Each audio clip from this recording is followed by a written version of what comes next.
ወደ ገሃነሙ የመግቢያ ቪአይፒ ቲኬት ያገኙበት ንግግር ነው ብዬ ነው የምወስደው። የጨረቃ ቤቶች ፈረሱ ሲባል የሚጮኸው አንድ የህብረተሰብ ክፍል ነው።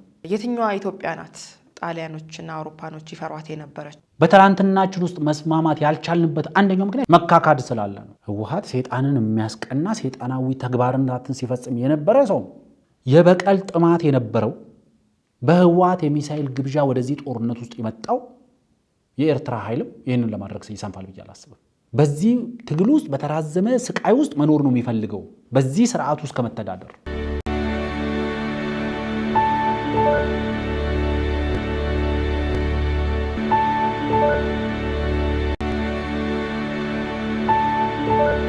ሰላም ጤና ይስጥልን ተመልካቾቻችን፣ የብሪጅ ሚዲያ ነው። ከብሪጅ ሚዲያ ወቅታዊ ሀገራዊ ጉዳይ ላይ ትኩረት ያደረገው የዛሬው የዳሰሳ ፕሮግራማችን እነሆ ወደ እናንተ መድረሱን ጀምሯል። አፈወርቅ በደዊና ዮምዩ አበበ እስከ ዝግጅቱ ፍጻሜ አብረናችሁ እንቆያለን። መልካም ጊዜ። ዛሬ እንግዲህ 3 የተለያዩ ጉዳዮችን እናነሳለን። አፈወርቅ በተለይ ደግሞ የኦሮሞ ፓርቲዎች በኦፌኮና ኦነግ እንዲሁም ደግሞ ሌሎች የኦሮሞ ጉዳይ የሚመለከታቸው የማህበረሰብ ክፍሎች የተገኙበት ውይይት ከዚህ በፊት ብዙ ህዝብ ቤትም አንስተን ሰፊ ማብራሪያ ሰጥተንበታል። በዚህ ውይይት ማብቂያ ላይ የአቋም መግለጫ አውጥተው ነበር እነዚህ ፓርቲዎች። ይህንን ተከትሎ እንግዲህ ትላንትና 3 ፓርቲዎች መግለጫውን በመቃወም ሀሳባቸውን ሰንዝረዋል። እናት ፓርቲ፣ መኢአድና የኢትዮጵያ አንድነት ፓርቲ የሚባሉ እነኚህ 3 ፓርቲዎች የኦፌኮና ኦነግ እንዲሁም በውይይቱ ላይ የተሳተፉ አካላት ያወጧቸውን መግለጫዎች በመቃወም በተለይም ደግሞ የሽግግር መንግስቱ ህጉን የተከተለ አይደለም፣ የህግ ማዕቀፍም የለም በክልል ደረጃ የሽግግር መንግስት ለማቋቋም በሚል መነሻ ጽሁፍ ሰፋ ያለ መግለጫ ሰጥተውበታል። ይህንን ተከትሎ እንግዲህ የእናት ፓርቲ የውጭ ጉዳይ ኃላፊ አቶ ጌትነት ወርቁ ከአንድ ሚዲያ ጋር ቆይቶ አድርገዋል። በዚህ ቆይታቸው ምን አነሱ የሚለውን እንወያይበታለን። ሁለተኛው ጉዳይ እንግዲህ በጎጃም ፋኖ የጽህፈት ቤት ምክትል ኃላፊ ነኝ የሚል ግለሰብ በለጠ አብርሃም የተባለ እንዲሁ ትግሉ 4 ኪሎ ሳይደርስ ሊጠናቀቅ ይችላል የሚል ነገርና ሌሎች ተያያዥ ጉዳዮችን አንስቷል። እንግዲህ በ24 ሰዓት 4 ኪሎ እንገባለን ከሚል ትግሉን 4 ኪሎ ሳንደርስ አማራ ክልል ውስጥ እንጨርሳለን ወደሚል ለውጥ መጥቷል። ይሄ ምንድን ነው የተነሳ እዚህ ውይይት ውስጥ የተነሱ ሀሳቦች ምንድን ናቸው የሚለውንም እንመለከታለን። ሌላኛውና ዋናው ጉዳያችን ደግሞ እንግዲህ የወይዘሮ ፈትለወርቅ ገብረ እግዚአብሔር ከፍተኛ የህወሓት አመራር በተለይም በዶክተር ደብረጽዮን ገብረ ሚካኤል በሚመራ ህወሓት ውስጥ ያሉ ሰው ናቸው። እኚህ ግለሰብ ረዘም ያለ ማብራሪያ ሰጥቷል። አንድ ሆራይዘን የተባለ ሚዲያ ላይ ቀርቦ እሳቸውም እንግዲህ በሰፊው ካነሱት ውስጥ የውስጥ ጉዳያቸውን ብዙም አንሄድበትም እኛ፣ ነገር ግን ሁሌም አጨቃጫቂ የሆነውን የፕሪቶሪያ ስምምነትን በተመለከተና ከዛ በፊት ደግሞ ያነሷቸውን ጉዳዮች በሰፊው የምንሄድበት ነው የሚሆነው። ወደ እናት ፓርቲ የውጭ ጉዳይ ኃላፊ አቶ ጌትነት ወርቁ ሀሳብ እንሄድ። እንግዲህ የኦሮሞ የፖለቲካ ፓርቲዎች ያደረጉት የስብሰባ ውጤትን መግለጫ ተመልክቶ ትንሽ ዘግየት ብሎ ትላንትና መግለጫ አውጥተዋል 3 ፓርቲዎች። እንግዲህ በመግለጫው ያካተትነው 2 መሰረታዊ ጉዳይ ነው በዋናነት የሚል ነገር አንስተዋል። አጠቃላይ የኦሮሞ ፖለቲከኞች ወይም ኦነግና ኦፌኮ ያነሷቸው ወይም ሀሳቦችም በመግለጫው የሚያካተቱት ጉዳይ አፍራሽ ነው፣ አይጠቅምም የሚል የመጀመሪያው አቋማችን ነው። ሁለተኛው ደግሞ በክልል ደረጃ ይደረጋል ያላችሁት የሽግግር መንግስት ከክልል ይልቅ ለሀገር አቀፍ ሰላም ስለሚያስፈልግ በነካ እጃችሁ ግፉበት የሚል ሀሳብ ነው በመግለጫችን ውስጥ ያካተት ነው ብለዋል። ከዛም ባለፈ እንግዲህ ይሄ የሽግግር መንግስት የሚቋቋምበት በክልል ደረጃ ማለት ነው ምንም አይነት እድል የለም፣ በህጉም የተቀመጠ ነገር የለም የሚል ነገር አንስተዋል። እንግዲህ የአዲስ አበባና የሌሎችም የክልል ጉዳዮች ማንሳት ተገቢ አይደለም፣ ትክክልም አይደለም የሚል ነገር እንዲሁ አንስተዋል። እንግዲህ ይሄ የይገባኛል ጉዳይ ካሁኑ እንደዚህ አይነት ሀሳብ የተሸከሙ ከሆኑ ቀጣይ ከነሱ ጋር ለመስራትም እንደ ሀገርም ሌላ ስጋት ይዞ የሚመጣ መሆኑን አካተናል ብለዋል። ሌላ ያነሱት ሀሳብ ምንድነው? እሳቸው እንግዲህ እዚህ በመንግስት በኩል ታስፈጽማለ በመሳሪያ እያስፈራራ፣ ከዛ ደግሞ በሌላ በኩል በጫካ ታስፈጽማለ፣ እዚህ ደግሞ የጫካ ወኪል ሆነ መግለጫዎችን ታወጣለ የሚል ነገር አንስተዋል። እንግዲህ እነዚህን ፓርቲዎች 3ቱንም በአንድ ሀሳብ ነው ያነሱት። እንግዲህ ኦላ በራሱ በኩል ጫካ ያሉት እሳቸው ኦላ ነው ጫካ ያለው እስካሁን ድረስ በዚህም የክልሉን ሰላምና ጸጥታ ያስከብራል ተብሎ በመግለጫ ውስጥ የተቀመጠው። ኦላ ነውና ኦላ ደግሞ እነዚህን አካላት ተቃውሞ መግለጫ አውጥተዋል። እሳቸው ግን ሶስቱንም አካል አንድ ላይ አምጥቶ ነው ያብራሩት። ሌላኛው ነገር ምንድነው? አጠቃላይ እነዚህ መግለጫዎች ውስጥ የተነሱ ጉዳዮች ግራ የሚያጋቡ ናቸው። ያለው ነባራዊ ሁኔታ ያልቃኙ ናቸው። ህገ መንግስታዊ ኢሞራላዊና እርስ በርሱ የሚጣረስ ነው። አብሮ ለመስራትም በፍጹም የሚያስችል አይደለም። ምክንያቱም ከዚህ በፊት ከነዚሁ ፓርቲዎች ጋር በጋራ ለመስራት ስንነጋገር ነበር። ከምኔው ይህንን ሀሳብ ቀይረው ወደዚህ እንደመጡ አላውቅም የሚል ነገር አንስተዋል። እንደው አጠቃላይ አሁን መሬት ላይ ያለው በተለይ ደግሞ ገና በምክክር ላይ ያለ ጉዳይ ነው። የኦሮሚያ ክልል መንግስትም ይህንን መግለጫ እንግዲህ ተቃውሞ ትክክል እንዳልሆነ ገልጿል። ይህ ሁኔታ ባለበት ሁሉ እንግዲህ አፍራሽ ነው ማስፈራሪያ ነው ለማለት ምን አይነት ተገቢ መንገዶች አሉት? በትክክልስ በእነዚህ መግለጫዎች ውስጥ እንደው መሬት ላይ የሚወርድ ነገርም ቢኖር የሚያፈርስ ወይም ደግሞ ሁሉንም በጋራ የማያኗኑር ነገር ምን አለና ነው የእናት ፓርቲ በዚህ ደረጃ የእነዚህን ሰዎች ሀሳብ የገለጹበት መንገድ ልክ መስሎ ስላልታየኝ ነው ለእኔ። ምናልባት እዚህ ላይ የምታነሳው ሀሳብ ካለ እንደ መነሻ ማለት የሚቻለው እነዚህ ሰዎች ያንጸባረቁት ሀሳብ በራሱ ጤናማ ነው። ምክንያቱም ሀሳባቸው መግለጻቸው ትክክል ነው ብዬ አምናለሁ። በዚህ መግለጫ ውስጥ መግለጫዎቹ እርስ በርሱ የሚጋጩ ናቸው እንደዚህ ናቸው ብሎ ያሉበት መግለጫ ራሱ እርስ በርሱ የሚጋጭ ነው። ለምሳሌ ከኦሮሚያ የፖለቲካ ፓርቲዎች ወይም ደግሞ እነዚህ ኦፌኮና ኦነግ ተብለው ከተጠቀሱት ፓርቲዎች ጋር አብረን ለመስራት ብዙ እንቅስቃሴ እያደረግን ነበር፣ ከምኔው ተገልብጠው እንደዚህ አይነት አቋም ያዙ የሚል ጥያቄ ያነሳሉ። ስለዚህ በእነዚህ ሰዎች ፍላጎት ከነሱ ጋር አብሮ ለመስራት ሁሉንም ልዩነትሽን ማስወገድ አለብሽ ማለት ነው። ለምሳሌ የኦሮሞ ፓርቲ ሆኖ የኦሮሚያ ክልል ውስጥ የሚንቀሳቀስ ፓርቲ ሆኖ ፎር ደ ሪከርድ ማለት የምንችለው ኦፌኮም ሆነ ኦነግ ሀገር አቀፍ ፓርቲዎች ናቸው፣ የክልል ፓርቲዎች አይደሉም። እንደ ማንኛውም እንደ እናትም እንደ ኢሃፓም እንደ ኢዜማም ኦፌኮም ኦነግም ሀገር አቀፍ ፓርቲዎች ናቸው። ሰርተፍኬቶቻቸውም የሚሉት በሀገር አቀፍ ፓርቲነት ነው የተመዘገቡት። ከአንድ ክልል ውጭ ስላለ ጉዳይ ይመለከታቸዋል፣ ያገባቸዋል።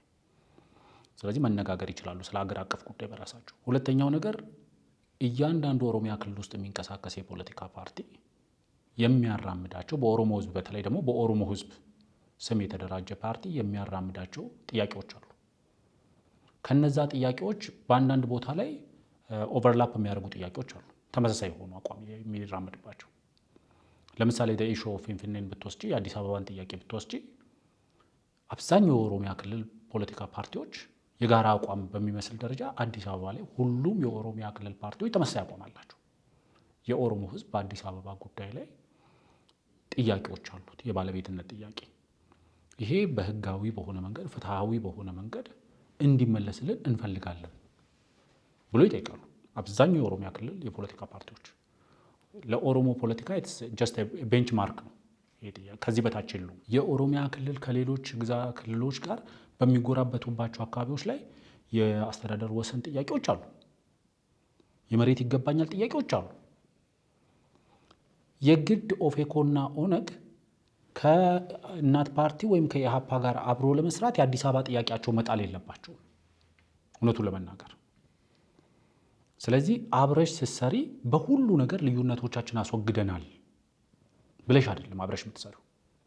ትላንትና አብረን ለመስራት ብዙ ነገር እየተነጋገርን ባለንበት ሰዓት ተገልብጦ የሚባለው እንደዛ ስታስቢ አብሮ መስራት አይደለም የሚባለው፣ መዋሃድ ነው የሚባለው።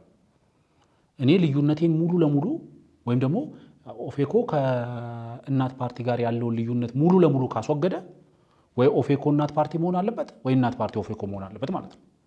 መተባበር የሚባለው ምንድን ነው?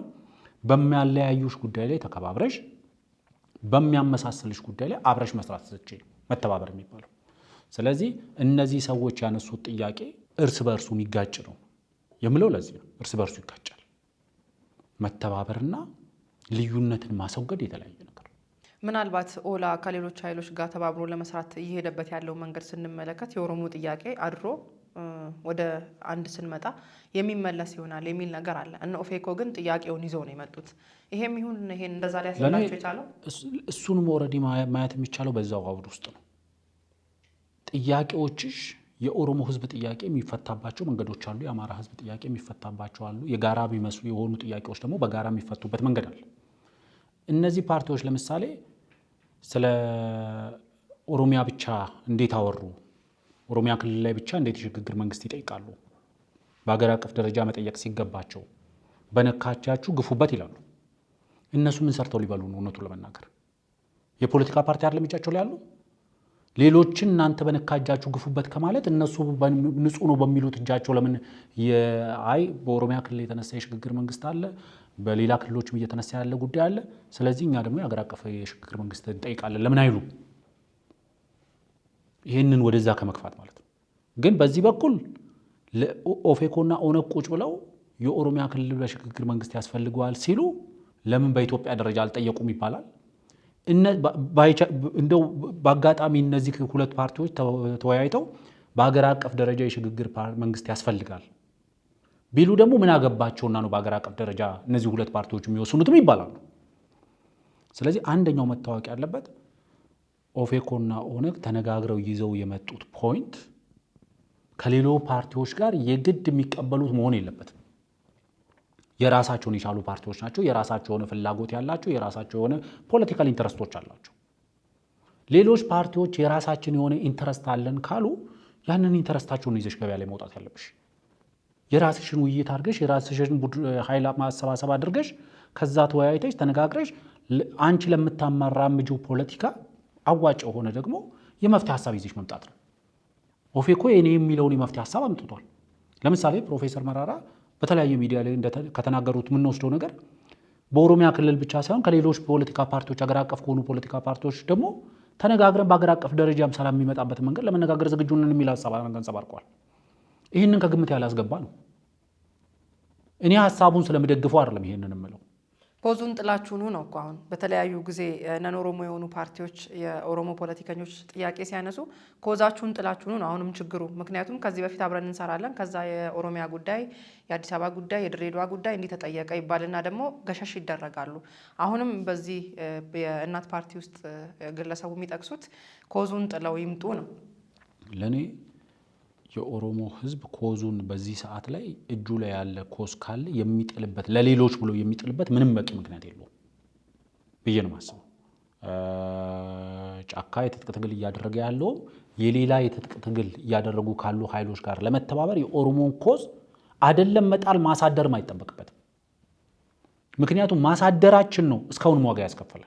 አሁንም እኮ ለወደፊት እንወያይበታለን የሚል አቋም ላይ ነው። እሱም ትክክል አይደለም ነው ማሳደር እንኳን መተው ማሳደር ማያስፈልግ። የኦሮሞ ህዝብ የፖለቲካ ጥያቄዎቹን በማንኛውም ጊዜ ማንሳት አለበት። ለ30 ምናምን ዓመት አሳድረናል። ህገ መንግስቱ የአዲስ አበባን ጥያቄ በልዩ ጥቅም እንኳን መልክ ለመመለስ 30 ምናምን ዓመት ጠብቀናል። የለም መልስ የለም። በዝምታ ነው የጠበቅነው። ስለዚህ እዚህ ሀገር ላይ ሳይለንስ ኢዝ አክሰፕተንስ እንደሚባለው ዝምታ መስማማት ነው ተብሎ ስለሚወሰድ ሄደሽ አብረሻቸው ታግለሽ ከመጣሽ በኋላ ጥያቄሽ ለመመለሱ ምንም ዋስትና የለሽ።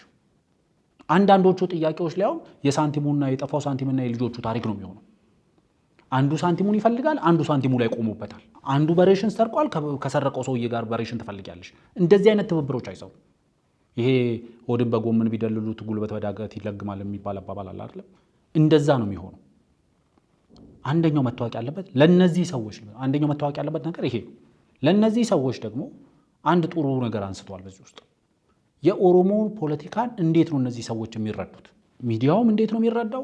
ሚዲያው ላይ የቀረበው ግለሰብ እንዴት ነው የሚረዳው? ግለሰቡ የወከላቸው ፓርቲዎች እንዴት ነው የሚረዱት የሚለው በግልጽ አስቀምጧል። በጃልመሮ፣ በፕሮፌሰር መረራ ጉዲና፣ በጃል ዳውድ ኢብሳ፣ በጠቅላይ ሚኒስትር አብይ አህመድ፣ በፕሬዚደንት ሽመልስ አብዲሳ መካከል ምንም ልዩነት የለም። በእነዚህ ሰዎች ላይ የኦሮሞ ኢንተረስትን ለማስጠበቅ ጫካ ባለው ኃይል ቤተ መንግስት ውስጥ ባለው ኃይል የመንግስት ስልጣንን በተቆጣጠረው ማለታቸው ነው።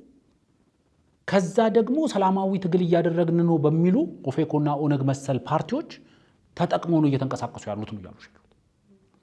እነሱ እናንተ አንድ ናችሁ ምንም ልዩነት የላችሁም ብለው አጌንስት አንቺ ትግል ሲያደርጉ አንቺ ግን ለነሱ ነጠላሽን አደግድገሽ ኮዚሽን ሁሉ እየጣልሽ ግማሹን እያሳደርሽ ከነሱ ጎን ለመሰለፍ ደጅ ትጠኛለሽ። ይሄ በምንም መንገድ ትክክል አይደለም። በተደጋጋሚ ጊዜ እንደምለው የኦሮሞ ህዝብ በዚህ ሀገረ መንግስት ውስጥ ፖለቲካል ኢንተረስቱ ኢኮኖሚካል ኢንተረስቱ ለማስጠበቅ ከማንም ይሁንታ ከማንም ድጋፍ የሚያስፈልገው አይደለም። በራሱ ማድረግ ይችላል። እስከ ዛሬ ድረስ የግድ ራሳችንን ሌሎች ካሳነሱን በላይ ራሳችንን ያሳነስ ነው ራሳችንን ጉልበት የሚሆንን ይህንን ስናምን ነው። ወደ ራሳችን ትልቅ ህዝብ ነን በቁጥር በምናም ብለን እንደምናስረዳው ባህል ያለን ታሪክ ያለን የራሳችን ቋንቋ ያለን የራሳችን ብዙ ነገሮች አሉን የምንል በሀገሪቷ ከግማሽ በላይ ሊገመት የሚችል የቆዳ ስፋት አለን የምንል ከፍተኛ የተፈጥሮ ሀብት አለን የምንል ይሄን ሁሉ ነገር ዘብዝበን ስንል ሰላማችንን እንኳን ለማስጠበቅ የሌሎች ድጋፍና የሌሎችን ደጅ መጥናት አለ። እርስ በራሱ ሆድና ጀርባ ሆኗል የኦሮሞ ኢሊት ስታየው። ለነሱ ግን አንድ ነሽ ላይክ the way ዩሮፒያንስ አፍሪካውያንን አንቺ ኢትዮጵያዊ ነሽ፣ አንቺ ናይጄሪያዊ ነሽ፣ አንቺ ጋናዊ፣ አንተ ቡርኪና ፋሶ ብለው አይደለም የሚያውቁሽ። አንቺ አፍሪካዊ ነሽ ብለው ነው የሚያውቁሽ። በነን ኦሮሞ በሆነው ፖለቲካል ላንድስኬፕ ላይ ጠቅላይ ሚኒስትር ዶክተር አብይ አህመድ እና ጃልመሮ መካከል ምንም አይነት ልዩነት የለም። በፕሮፌሰር መረራ ጉዲናና በፕሬዚደንት ሽመልስ አብዲሳ መካከል ልዩነት የለም። ነን ኦሮሞ በሆነው ፖለቲካል ላንድስኬፕ ላይ ማለት አንቺ ሁላቸውንም በአንድ ላይ ጠቅልሎ በመግለጫ መልክ ነው እየነገረሻለሁ። ከዛ ከነዚህ ጋር ለመስራት ደጅ ሲጠና የሚውል ደግሞ የኦሮሞ ፖለቲከኛ አለ። ምን ለማግኘት ስትይ የጠፋ በሬውን ከሌባው ጋር አብሮ ለመፈለግ። በዚህ መንገድ የትም መድረስ አይቻልም። ሁለተኛው እዚህ ጋር መነሳት ያለበት በተደጋጋሚ ጊዜ ለኦሮሞ ህዝብ ያላቸውን ንቀት የሚያሳዩበትን መስመር ልጥቀስ። የተቀባ ፎቅ ሲያዩ የሚጎመዡት የተለመደ ፖለቲካ ስልታቸው ነው ይላል። ይሄን የሚለው የፖለቲካ ፓርቲ ነው። የፖለቲካ ፓርቲ አመራር ነኝ የሚል ግለሰብ ነው። ከተማ ባዩ ቁጥር አይናቸው የሚቀላ የሚጎመዡ ናቸው። የኦሮሞ ህዝብ ጥያቄ እንደዛ ነው። እውነቱ ለመናገር የከተማ ችግር ነው ያለበት። የኦሮሞ ህዝብ አዲስ አበባ እንዴት ነው በኢትዮጵያ ፖለቲካ ውስጥ የሚሳለው? አዲስ አበባን የኦሮሞ ህዝብ እየጠየቀ ያለው የመጨረሻ ከዚህ ሀገር እንዳይወጣ አስራ ያዘችው የአዲስ አበባ ጉዳይ መልስ ስላላገኘ ነው። የአዲስ አበባ ጉዳይ መልስ ካገኘ ኦሮሞ ነፃ ሀገር ይሆናል። በአዲስ አበባ ላይ አስረሽ የምታቆየው ኦሮሞ የለም። ሀቁ እሱ ነው። አንቺ ሁል ጊዜ ከተማ ባዩ ቁጥር እንደዚህ ባዩ ቁጥር ምናምን ብለሽ የምታሸማቅቂው ኦሮሞ ትላንት የነበረ ሊኖር ይችላል። ዛሬ ግን የለም። ዛሬ በኮዝ ራሱን ዲፌንድ ያደርጋል። በጠረጴዛ ዙሪያ ራሱን ዲፌንድ ማድረግ ይችላል። ማስረዳት ይችላል። ማሳመን ይችላል። አስፈላጊ የሆነውን ሁሉ ሰላማዊ አማራጮችን ተጠቅሞ ጥቅሙን ማስጠበቅ ይችላል። በተጨማሪ ደግሞ የኢትዮጵያ ፖለቲካ ባህሪም ስለሆነ ለእናንተ የተከለከለ ስብሰባ እንዴት ለነሱ ሊፈቀድ ቻለ የሚል ጥያቄ ይነሳል። ጤናማ ጥያቄ ቢሆን ኖሮ እናንተ መከልከላችሁ ስህተት ነው፣ ለነሱ መፈቀዱ ትክክል ነው ትክክለኛው ጥያቄ። እዚህ ሀገር ላይ ግን ኢንጀስቲስን ጀስቲፋይ የምናደርገው ላንቺ ከተከለከለ ለኔም ከተከለከለ ዛት ጀስቲስ ብለን ነው ምናምን። ትክክል ባይሆንም ማለት እነዚህ የፖለቲካ ፓርቲዎች ለመሰብሰብ አዳራሽ ጠይቀው ተከልክለው ከሆነ በመንግስት ጣልቃ ገብነት ተከልክለው ከሆነ ትክክል አይደለም። ምክንያቱም የምርጫ ቦርድ ሰርተፊኬት ሰጥቷቸው በህጋዊ መንገድ በአገሪቷ ፖለቲካ ምህዳር ውስጥ ለመሳተፍ ህጋዊ እስከሆኑ ድረስ አዳራሽ የምትከለኪበት ምንም በቂ ምክንያት የለም። የመንግስትንም አዳራሽ መጠቀም መብት አላቸው። አይደለም የኮሜርሻል የሆቴሎች አዳራሽ ተከራይተው ለሚጠቀሙት ይቅርና የመንግስት ምክንያቱም የመንግስትን አዳራሽ ከብልጽግና ፓርቲ እኩል መብት አላቸው እዛ ድረስ የመጠቀም። እነሱ መከልከል ስህተት ነው። እንዴት ለነዚህ ይፈቀዳል? ለነዚህ ቢከለከል ኖሮ ጀስቲስ ይሆን ነበር፣ ፍትህ ይሆን ነበር፣ ትክክል ይሆን ነበር። ይሄ ነው ነውሩ። ሌላኛው ፓርት ማለት ኦሮሞ ሲያነሳው ነውር የተቀረው ማህበረሰብ ሲያነሳው ትክክል የሆነ ነገሮች አሉ እዚህ ሀገር ላይ ብዙ ጊዜ። ለምሳሌ የሽግግር መንግስት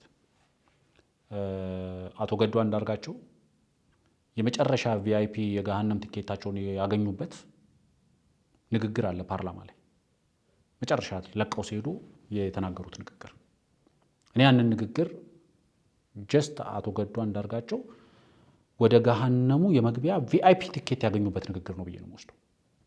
ምንድነው በዛ ንግግር ውስጥ ያቀረቡት? ቃል በቃል ልውሰደው። በብልጽግናና በአማራ ህዝብ መካከል ያለው ግንኙነት በማይጠገንበት ደረጃ ተበላሽቷል ወይም ደግሞ ተቋርጧል። ስለዚህ በአማራ ክልል ምን መቋቋም አለበት ነው የሚሉት? በዳቦ ስሙ ይጠሩትና ጊዜያዊ መንግስት ይቋቋም፣ አካታች ሁሉንም ፓርቲዎች ያሳተፈ አካታች ጊዜያዊ መንግስት ይቋቋም። የት? በአማራ ክልል። ይሄንን ሲናገሩ አቶ ገዱ ቆሞ ያላጨበጨበ፣ አሁን ቆሞ ሲያጨበጭብ የነበረ ሰው፣ ሲያደንቃቸው የነበረ ሰው በጠቅላይ ሚኒስትሩ ላይ ከፍተኛ የሆነ ጥቃት እንደሰነዘሩ አድርጎ ያየ ሰው ዛሬ ፕሮፌሰር መረራ ወይም ደግሞ ጃል ዳውድ ኢብሳ ከሳቸው በምን የሚያንሱ ስለሆኑ በኦሮሚያ ክልል ጊዜያዊ መንግስት ወይም ደግሞ የሽግግር መንግስት ይቋቋም ሲሉ ነውር የሚሆኑ። ስለ ሽግግር መንግስት እኮ ያው በኦሮሞ ፖለቲካ ውስጥ ስናወራ ፕሮፌሰር መረራን እናነሳለን እንጂ እነ ልደቱም እነ ኢንጂነር ይልቃል ጌትነትም ስለ ሽግግር መንግስት ሲያወሩ ነው የከረሙት። ያኔ ምንም አልተባለም። አሁን ልክ እንደዚህ አይነት ነገር ሲባል ያው አንተ ማን የአንተ ማንነት ተጣርቶ ነው መልስ የሚሰጥህና ትልቁ ችግር በአማራ ክልልም ጊዜያዊ መስተዳድርን ብትዩ ያው ሽግግር መንግስት ነው። ምክንያቱም ጊዜያዊ መስተዳድርም ሽግግር መንግስት የሚባለው ባይ ዲፊኒሽን ጀስት ቱ ሜክ ኢት ኢዚ ህጋዊ በሆነ የምርጫ ስርዓት ወደ መንግስትን ወደ ስልጣን ማምጣት እስክትቺ ጊዜ ድረስ ያችን ጋፕ እንዲሸፍን የምታስቀምጪው መንግስት ማለት ነው። ጊዜያዊ መስተዳድር ማለት ይኸው ነው።